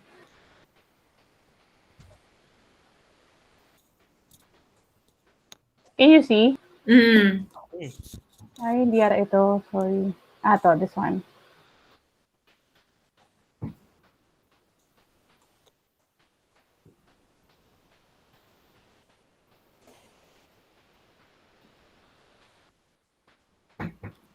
Implications of language Okay. theories. Practice quiz. Nakikita nyo na? Hindi. No? Yung practice Nakashare quiz, naman. Practice quiz for learning language. Yung first Okay slide. na. Oh, yeah. First No, I mean slide. the quiz itself. hindi. Parang No. hindi po na-share yung Maliit eh. link, ma'am. Ayan. Yan. Okay. Ayun. Okay na yung view nyo? Yes. Okay na, okay na. Let's Okay. go. So, which of the following statements is true about language acquisition? So, is it A, B, C, or D? What do you think?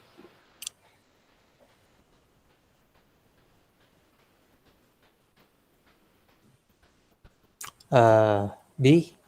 Yeah. B? B. B as in boy? Okay, let's see. 3 words consisting of Correct. Yay. At birth, human children do not have a language. However, by age 1, most have learned the phonemes of their parents' language and have mastered a few short words. By age 2, a few very simple sentences are used. Okay. Number 2, when young children begin to learn standard grammar, they tend to over-regularize it.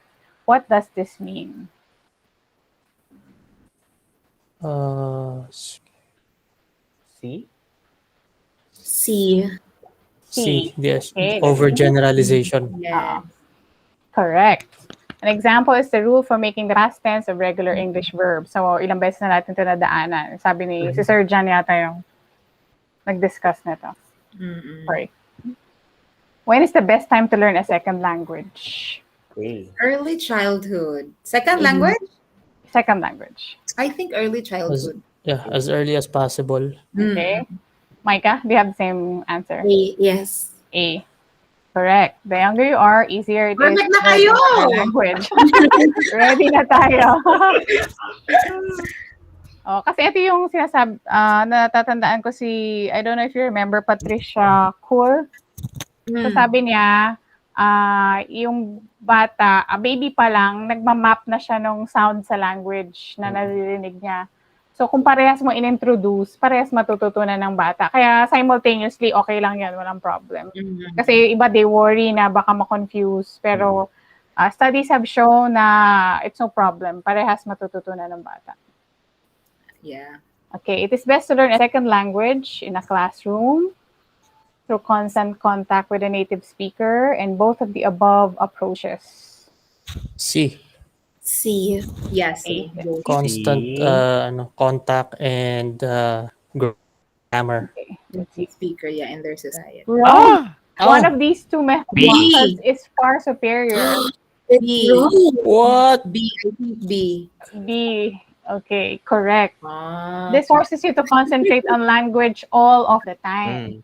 You're also Ah. immersed in the culture and learn it simultaneously. This immersion approach can be stressful, but it can effectively get the new language patterns into long-term memory. Oh, I agree. Talagang mapipilitan ka kasi. So, Mm, you have to really learn the language if you want to communicate. ginamit ko kasi yung C. Anyway, number 5. Yeah. Linguistic interference occurs when people try to speak if they're very nervous and feel intimidated. People learn a second language or dialect, or young children learn their first language. Letter A. A. B. Okay. See, A for all. Mine is Yeah. B. Okay, let's try A muna. Wrong. Such a situation No. could result in halting and confused speech. B. However, Letter linguistic B. interference is something else. Please try again. Let's try B. Correct. There Ah. can be some blending of phonemes from the two languages or dialects. Ah. For Parang instance, most 150. Okay. Americans who learn French in high school or college pronounce French words with a distinctive American accent. Grammar can also be affected. Okay, okay. Mhm. Correct. Okay. Philippinism. Yeah. Yes. Which of the following statements is true about the effect of language? Bilingual people usually perform math and other complicated mental tasks with their first language. Second languages learned as adults are rarely forgotten, even if they are not used regularly. Neither of the above is true. Hmm. Neither. Neither. A. So let's try A. Okay. Ah? Wrong. Bilingual people tend to perform mental tasks with the Ah. language in which they learn them. Ah, okay. I see. Kung Filipino ka, Filipino din ang pag-perform mo ng mental tasks. That, yung ba ibig sabihin? I Tama ba? think what it means is, for example, if you were taught math in Filipino, then when you think about it, you can perform it mentally in math. Pero for example, if you were taught science in English, you would most Mhm. probably think science terms in terms of English in English. Yeah. Okay. I see. Okay, next. Let's try B. B ba yung answer or C? I think C. C. Yeah, let's try C. Okay, correct. Ooh. Look at the feedback for the first two answers. Sige, try natin yung feedback ng B. Okay, let's tingnan natin yung B. Wrong. Second language learned as adults are often quickly forgotten. I agree. Yeah. If not used regularly. However, they usually come back quickly with a little study and practice Hmm. when needed again. Yeah. Parang yung Japanese na Nandun lang natutunan siya ko. Nandun lang siya sa ano mo. Nasa ano dulo na ng siya, dila may pero hindi nakalaan mo na siya. mailabas. May nakalaan na siyang Yeah. neurons doon. Oh. We want to try one more question. But ito, ano na lang to, sa sharing natin. Sige. Last one siguro. Ito yung, I don't know if you still remember, this is from 201, the exact question. Okay. Can you see the question now? Yes. Okay, you are new theorists in the field of psycholinguistics and are trying to determine which perspective you are willing to take on how individuals acquire language. Being the great researcher that you are, you want your opinions to be based on evidence-based knowledge. So what position or evidence from within the field of linguistics defending why a certain perspective or theory better explains language acquisition? So which theory do you think would best explain language acquisition? I think that's the gist of the question. So if you were to pick one theory about how humans learn a language, which one would you pick and why? Who goes first? Wala bang ano dyan, caller friend o kaya 50-50? Para pa Miss Universe question. Helpline. Yeah. You wanna the next question? Baka mas madali or Hindi, ano, pa-answer natin yan sa ano. Sa ano? Kevin? Si Kevin parang atatog ano eh. No. Alam ko si Micah may answer dito eh. Kasi sabi niya ano, parang ayaw niya kay ano, Chomsky. Yeah. Naalala ko yun.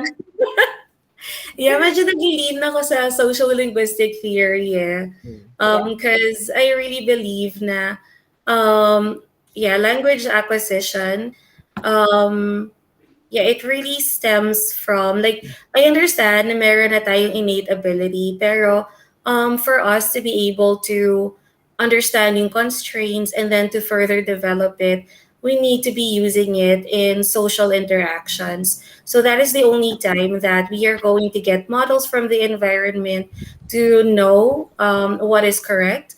And then that is also our time to practice. Because if you remember yung VC model that I talked about, so basta ina-access mo yung knowledge in your brain, magiging good way yon for you to acquire knowledge.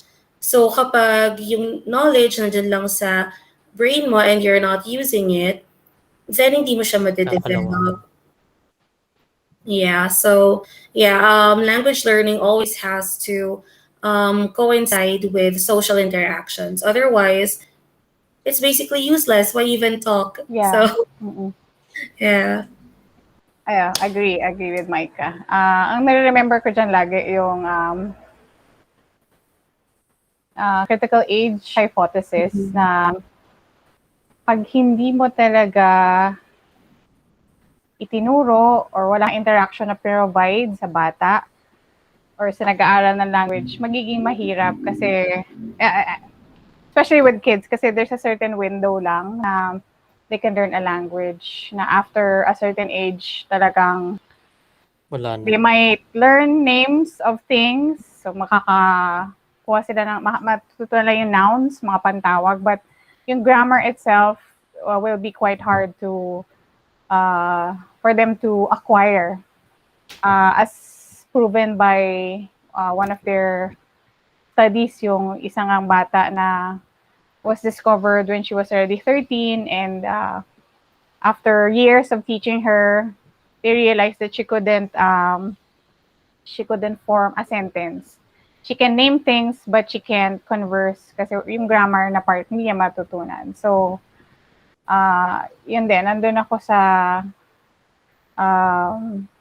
critical period hypothesis. At saka yung, in relation to that, I don't know if connected siya, yung zone of proximal development din na kailangan may bootstrapping.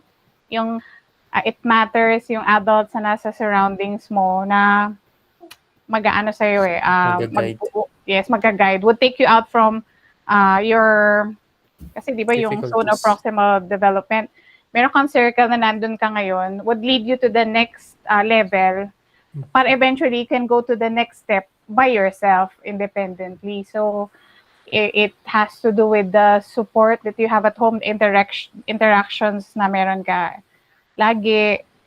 So a caring, responsive adult really is needed sa isang bata na nag-aaral pa lang mag-communicate.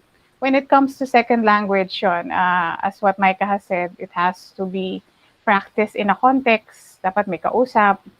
So kasi it's a social thing, communication. So without it,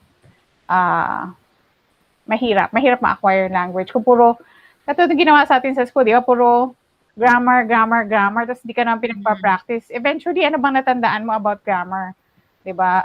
Very few about Very the little. rules, di ba? Very little. Kasi ang mahalaga naman talaga is how you use the language.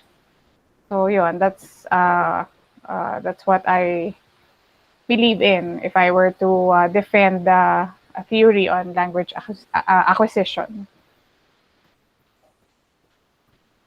Parang si Kevin ready Who na. else?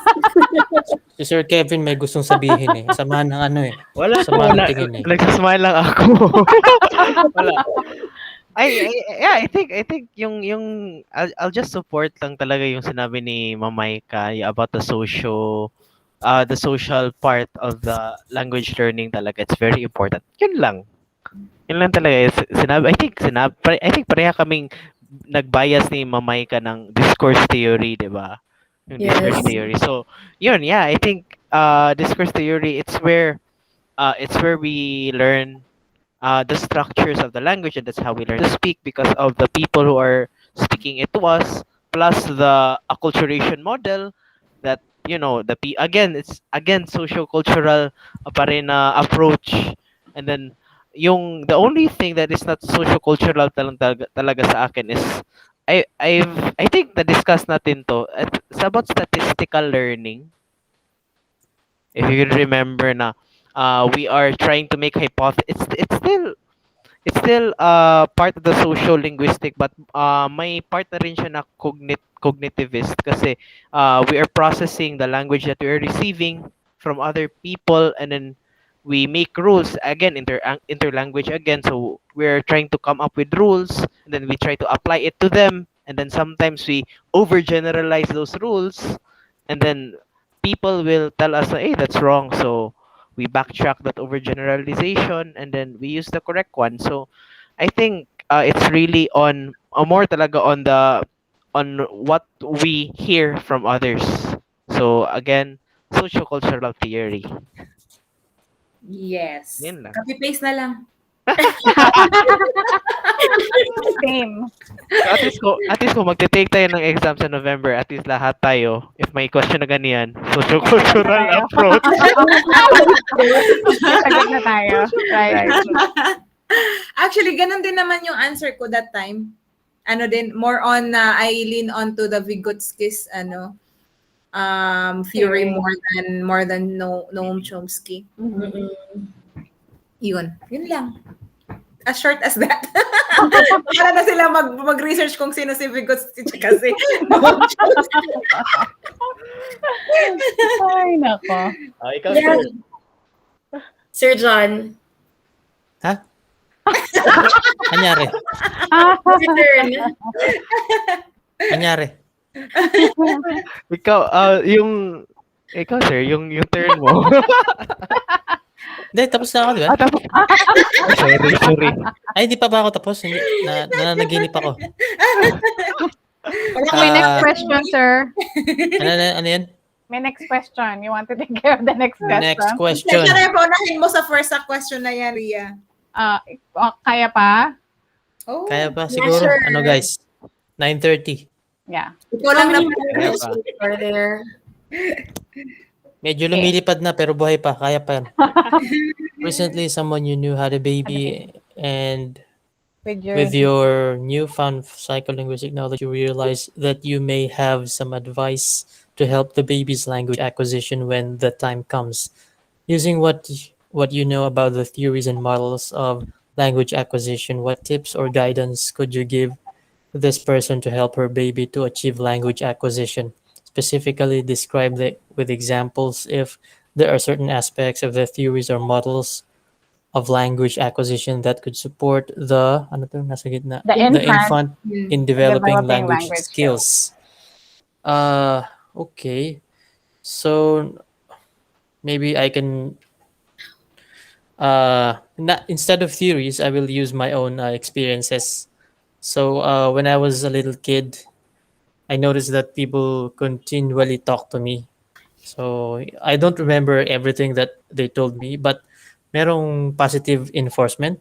They tell me to say something, and then when I do say it, they give me a candy or something, a treat.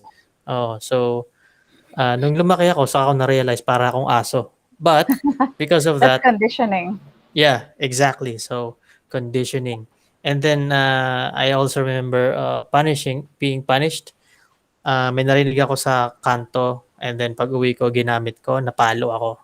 So punishment and rewards and punishment. Yeah. After that, what do you call it? A print-rich environment. So Mhm. when I was a kid, I had access to comic books kasi my mom doesn't want me to watch TV too much, or yeah, she disabled our Betamax and VHS. So yeah, she doesn't know that I remembered how to operate it. So mhm. Anyway, so print-rich environment. I have colorful books. I have wala pang mga CD noon, so mga tapes. So I will advise tapes and daily interaction. Yeah, daily interaction with a baby, because I remember that. Kaya pala ako kinukulit ng bata ako. Maybe that's it. And what is the other one? I forgot the other one. Print rich environment. I also had a TV. Yeah, although binabawalan ako manood, kapag panahon na ng Sesame Street o kaya Batibot, pinapayagan na ako manood. Because I can, doon ako nagtataka ba't hindi sumasagot yung TV, but Mhm. as time goes on, I learn something from the TV and I use it around me. So English or Tagalog, sabay ko silang natututunan. So ayun, so a little bit of TV, ano, lumalabas na yung pagka-Pinoy. A little bit of a print-rich environment, and then physical, kausapin every day, and yun, rewards and punishments. That's it. Okay naman.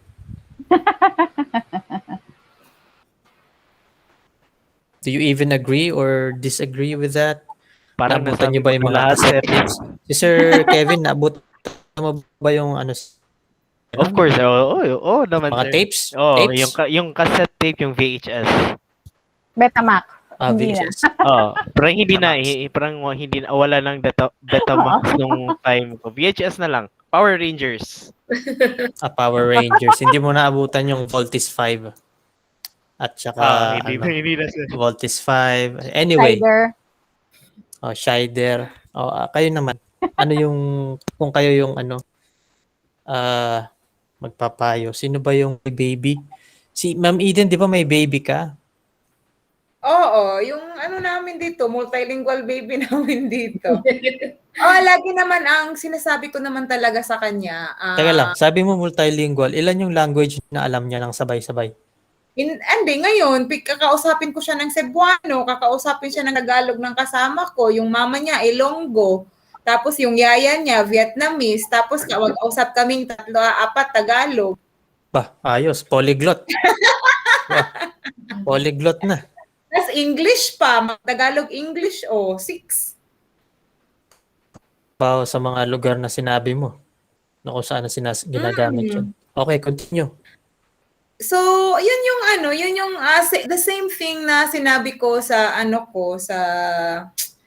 sa case study ko na subject. Ganon din yung sasabihin ko sa kanya na you just have to teach both. Sabi nga ni Ria kanina, 'di ba? Kasi wala namang their mind kasi are wired to that. Kung ituturo mo 'yan sa kanila, they will learn it simultaneously. So they won't really get confused. Hindi nila alam kung anong label nun, kung Cebuano ba yon or Tagalog ba yon. They just know that they know how to speak it, how to utter it because that's what they heard. Yun yung malaking salamat din nung subject ko kasi ay mama nung subject ko kasi they thought because before 'di ba sa atin sa Philippines talagang ini-English natin yung bata kasi they need to keep up with the developing world, the globalization, the use of English as an international language. But then when I told them that and give her kasi teacher din kasi siya, although teacher siya pero math teacher siya, na kinig naman siya kasi may ini-explain naman akong theory sa kanya. Like, for example, yung kay Patricia Cor? Ano yun? Cool. Hull? Hull. Huhl. Oo, tapos yun, yung mga madami pa yung pragmatic theory na ginamit ko din, yung sa mga phonological awareness. yung mga theories na yun, in-explain ko sa kanya at bakit, sabi ko nga sa kanya, it's better to teach cello the language before, both languages before she gets to 5 years old. Kasi that age can still really take everything what they hear. And then they will just discriminate that one during their pag nagsuschool na sila, madidiscriminate na nila yun kung ano yung English, kung ano yung Tagalog sa Cebuano. So alam na nung bata on how to discriminate those languages when she gets older. So ganun din yung ko, lahat ng mga baby, may mga babies na inaano ko, ganun lang. Ang ko lang is you have to really talk to the kid and then you have to allow that child to mimic you whatever language that you want to teach them. Mimic you, repetitive actions para maano talaga niya na maano niya ba sa association, repetitive and association. Yun yung gusto kong i-ano talaga sa kanila, i-advise para yung pragmatic development din ng bata, maano din siya, ma-enhance ba. Yun. I don't know if it makes sense, but Yeah. that's what It does. Mm. ano na, Maika? Pwede. Alam ko. Guys, Sige. marami ba tayo kanina? Hindi. Mga 7 or 8? Lang. Ito lang. Ito lang. Okay. Mhm. Akala ko kasi parang yung nung nakaraan nung Monday, madami ulit tayo. Excited ako eh. Yeah. Sure. Go na, Maika. So, ang naisip ko right now, yung kay Piaget, yung stages of cognitive development. So, I think very important yon for the parents kasi I think ang tendency is for parents to concentrate dun sa mga very obvious na academic skills. Like dapat marunong mag-count, dapat marunong ng letters, yung mga ganun, tapos name ng animals. So, ang tendency nila, bibilihan nila ng hindi appropriate na toys yung mga bata. So, dapat, for me, susundan mo yung stages of their cognitive development. So, if they're at the sensory motor stage, ang bibiliin mo sa kanila, yung mga pwede nilang i-rattle. So, anything that could stimulate their senses. So, anything that lights up or maingay or pwedeng kalikutin, yung mga ganong bagay. So, Kaya um, pala. to an adult's eyes, it doesn't look like they're learning, pero actually, just because of that toy, ang daming development, parts of the development na natatouch mo. So for example, like meron siyang motor skills, may sensory skills, may language skills, tapos may pwedeng behavior din if you're going to interact with the child. So, kaya sa akin talaga, pag minsan, may mga naririnig ako na, ay, wag mo nang bilihan ng laruan yan, ang dami niya ng laruan eh. I know na concern ng parents yun minsan, pero for me, kung pwede mas maraming laruan pwede mong bilihin, mas damihan mo pa. Basta make sure that it's appropriate dun sa developmental age ng bata. So, yun, the reason I say developmental instead of chronological age is yun nga, may mga bata na even though, for example, right now, I have a student who is already 11 years old, pero ang developmental age niya is 1 year old. So, yeah, so you're not going to buy him Legos, yung very fine na Legos, and you're not going to buy him mga mechanical toys. You're still going to go back dun sa sensory motor na toys. Like what I said earlier, mga ball or yung mga fidget board. So, it's very important kasi yun yung way para touch mo yung latency factors, yung mga factors outside of language na hindi masyadong halata na nakaka-affect sa language. Pero actually, if you integrate all of them, yun yung magpupush sa language forward. So yeah, yay to toys. More toys. What Yes. kind of toys? Maliban sa Lego. Well, yun nga, depende sa developmental age ng bata. So, for example, for a 2-year-old, ang 2-year-old kids, marunong na sila mag-pretend play. So, for these kinds of kids, bibilihan mo na sila ng cooking toy set, and Kaya then pala. doctor toy set, yung mga ganun. And huwag kang mamili ng gender kasi maraming laruan ng for girls traditionally sobrang nakakatulong for cognitive development. Kasi if you're just gonna think Mm. of the boy toys, cars, or Mm. a boat, Transformers. yes, robots, ang limited nung pwedeng matutunan ng mga bata. Yung mga laruan na usually ina-associate for girls, yun yung mga nakakatulong talaga sa cognitive development. So, if you could remove the gender bias, go ahead and give your kid any toy that you think is going to help him or her for the development, cognitive development.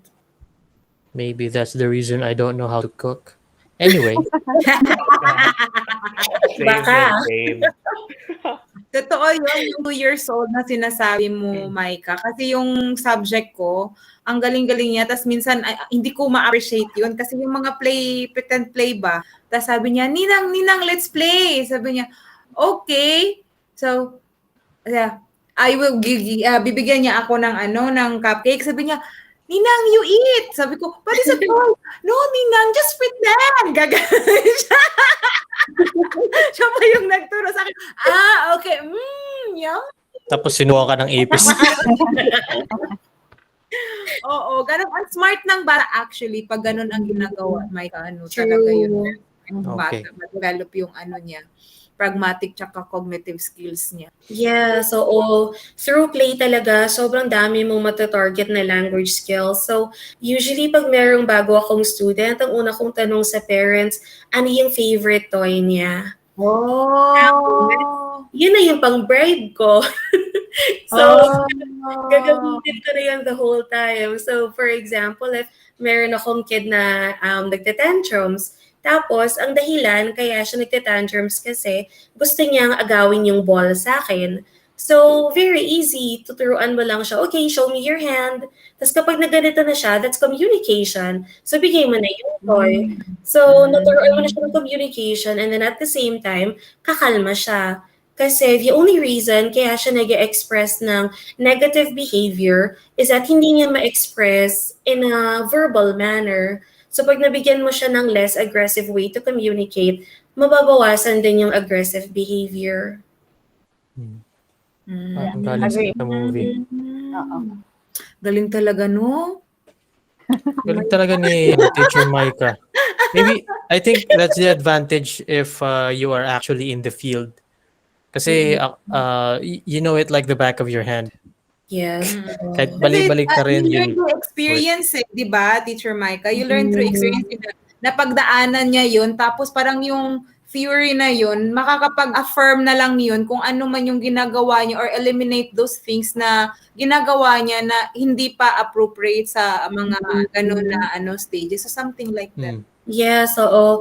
Natatandaan ko, very first day ko of work, yung unang-unang estudyante ko nagwawala. Tapos, ayaw umakyat ng stairs. Ang sabi ko sa boss ko, Ma'am, pauwiin ko na siya kasi umiiyak siya.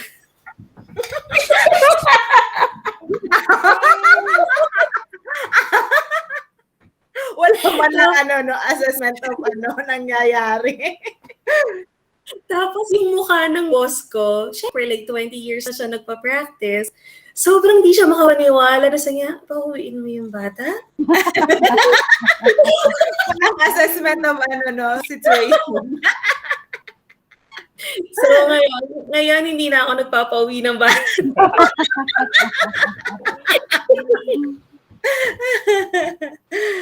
Kalo. Ay, nako. Masaya din siguro magturo ng bata, no? Kaya lang ayoko nga, yun nga, wala akong masyadong Na-try ko na. foundation. Yung mga paano mag-assess ng Yes. behavior, yung mga ganon. So, nakakatakot. Tsaka feeling ko, kasi ako, yung parang maldita ba? So, hindi, oo, yung Pwede. hindi ako pwede sa bata, like, kung dapat one time lang instruction alam mo na yung sagot. Alam Yung mo. yung mga ganon. Dati ganon ako. Pero ngayon pala na napagtanto ko, 'di ba napagtanto ko, hindi pala ganon. Either like a child or an adult, meron din pala, you have to really, sabi nga kahapon yung the last time, you have to, the language of your, or level of your student, yung parang gano'n. So, okay, kalma ka lang, teacher. Hindi lahat nakukuha sa galit-galitan.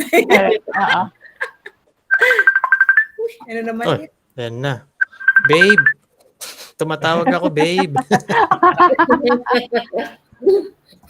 Oras na. Sino yan? Sino yan? Ako yun. Babe, tapos na ba? Hindi, sino pa ba? Sino pa bang Ano pa? Siguro to add dun sa sinabi ni Micah. I think kung may kailangan na parent education din kasi like I teach, Yes. we are a preschool but we call it a play school. Kasi our approach is learning through play. And I have encountered so many parents na they would inquire but they would not push through with the enrollment kasi they find our programs very informal. Hindi siya heavy on the academics. Kasi sabi, as what Micah has said, They don't get it. gusto nila kaagad yung nakikita, yung may naka-quantify kaagad na alam nila mag-count, alam nila mag-read, alam nila yung mga concepts. Very proud sila pag dumating sila sa play school, pag magpa-assess na teacher, alam niya na yung ganito, ganyan. Pero kamustahin mo yung ibang aspects, like usually may mga delays with language, or gusto pa ring laro yung solitary play when in fact dapat at that age ibang kind ng play na yung ginagawa, yung pretend play na or playing with his classmates na. So ang hirap i-explain sa parents na hindi po yun ang mahalaga. Let's build on the foundation muna of yung pinaka mas mahalaga than the other skills kasi matatarget naman yun when they go to the big schools, pero yung total formation of the child muna, which is nakakalimutan nga kasi we put so much emphasis on academics na hindi pa kasi ang bata. Let the children be children. Yung gusto namin sabihin sa kanila na ang ano naman nila, nagbabayad nga kami sa inyo paano namin makikita yung result ng binabayad namin kung wala kaming nakikitang evidence. Kasi syempre, at the end of the day, tatanungin nila, anong ginawa niyo sa school? We danced, we played, we painted. Tapos, makakarating sa yung feedback. Parang may nagsasabi daw, mahal-mahal binabayad. Tapos, yun lang ginagawa sa loob. Naglalaro lang. Sana daw, hindi na nila in-enroll. So, sabi ko, ang hirap sa kanilang ipaintindi na, yes, we did all those things, but if you can just observe and see the children in the process kasi it's in the process it's not in the product. So kung pwede lang namin pa-experience sa inyo yung lahat ng nangyayari habang nandito sila sa classroom, habang we engage in those activities,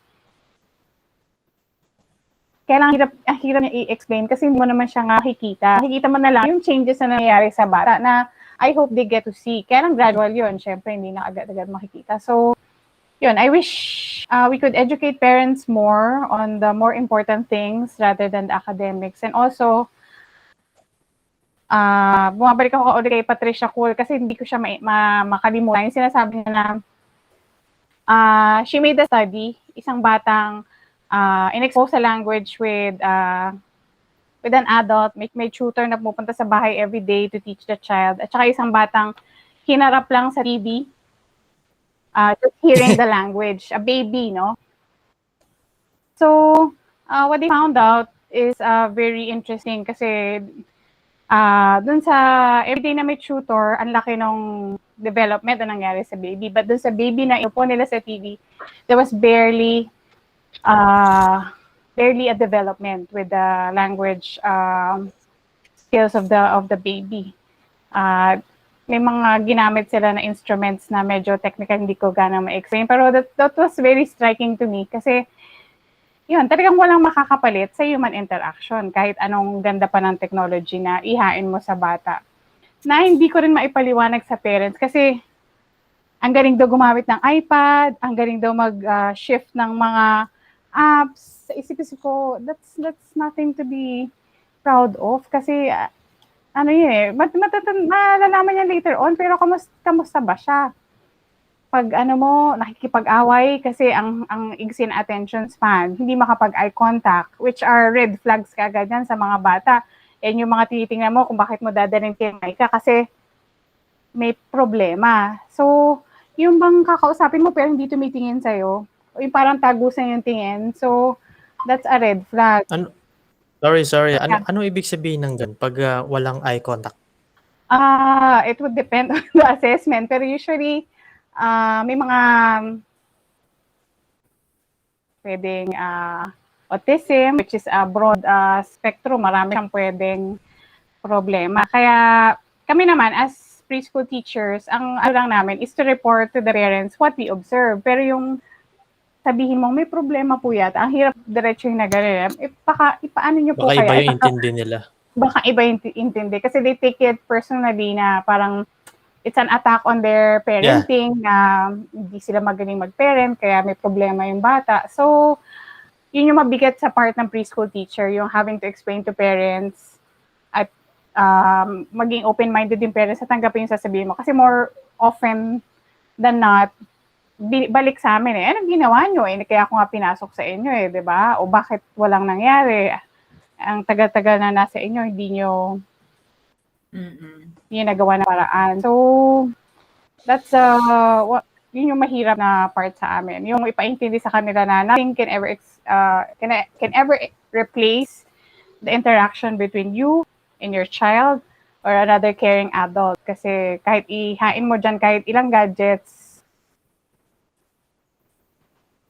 it won't matter kung hindi mo naturo yung basics. Siguro kung mas matandang, kung may older kid, pwede na kasi na-explain mo na yung mga basics na alam niya na yung mga dapat gawin. Pero kung sisimulan mo na ang bata pa, yung nakaagad yung kaharap, it would do more harm, I think, than good. So, that's one thing I wish parents would. Yeah, I think so. Sorry sa problema mo siguro. Does it help also? Siguro may mga parent meeting kayo, no? Maybe some like 30 to 1 hour workshop lang or orientation on what your school's target is. Giving some of the theories and some of the results ng mga bata going forward sa school mo, something like that. Yeah. We do that actually, pero ang hirap kasi baguhin nung frame of mind na oriented towards results kaagad na which is purely pag results, I mean academics kaagad yung gusto nilang ma-target. So, yun, medyo matagal-tagal siguro yung ma-shift pa yung nila perspective na yung play is a child's work, through play na natututo yung bata. Kasi it's all about yun nga, it's a business na kailangan mong i-balance. So, what we do is we try to teach. Yung reading is a very crucial part of our curriculum. So, yun, very heavy kami sa everyday reading, everyday stories, oral language, dancing, singing.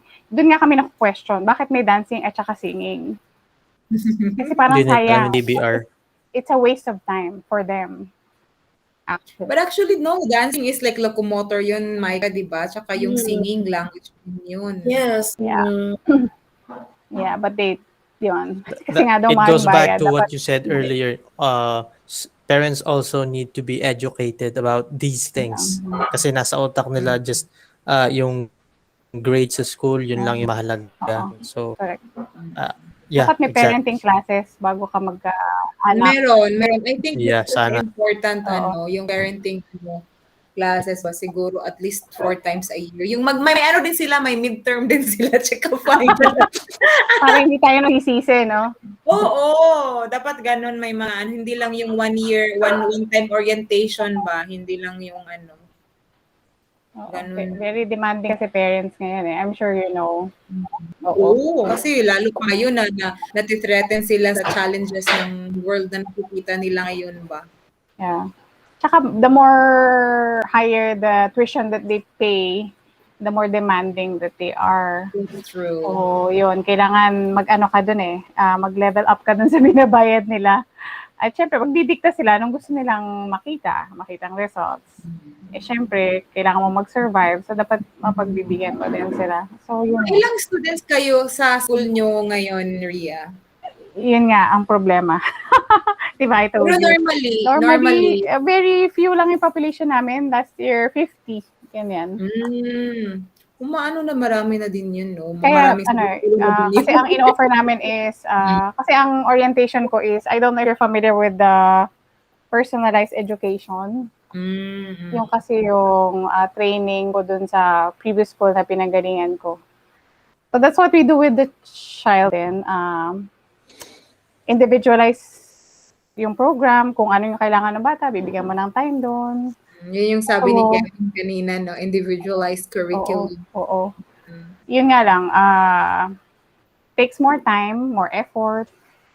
At saka, pag hindi nakita ng parent yung gusto niya makita, ayun, aalis sila. Kasi hindi raw okay yung program mo. So, yun, mahirap i-prove. Kapag hindi na-quantify yung results. Mahirap. Yeah, mahirap. Kailangan din talaga ng parents ng ano, mag-aral ng LLA. Correct. So, I think at least in language learning, no, marami na kasi doon magba-branch out na doon. That's true. Well, at least pag nagka-babies kayo, you would know what to do, di ba? Marami. Nandaan mo yan, ha? Wag puro TikTok, Kevin, ha?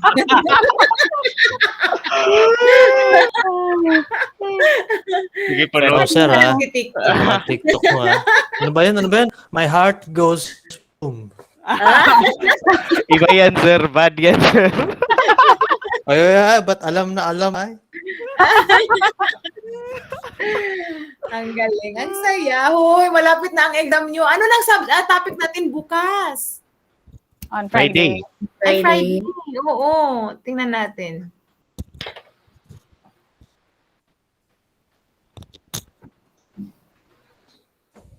Yan ko ha. Nawala na. I-stop ko na ba to? Sige, stop na yan, sir. Pwede na, sir. Muna tayo ng... Uy, thank you so much. Teka muna. Tingnan ko lang yung course guide. Sa akin nga, pwede nang okay na. Ay, hindi na ako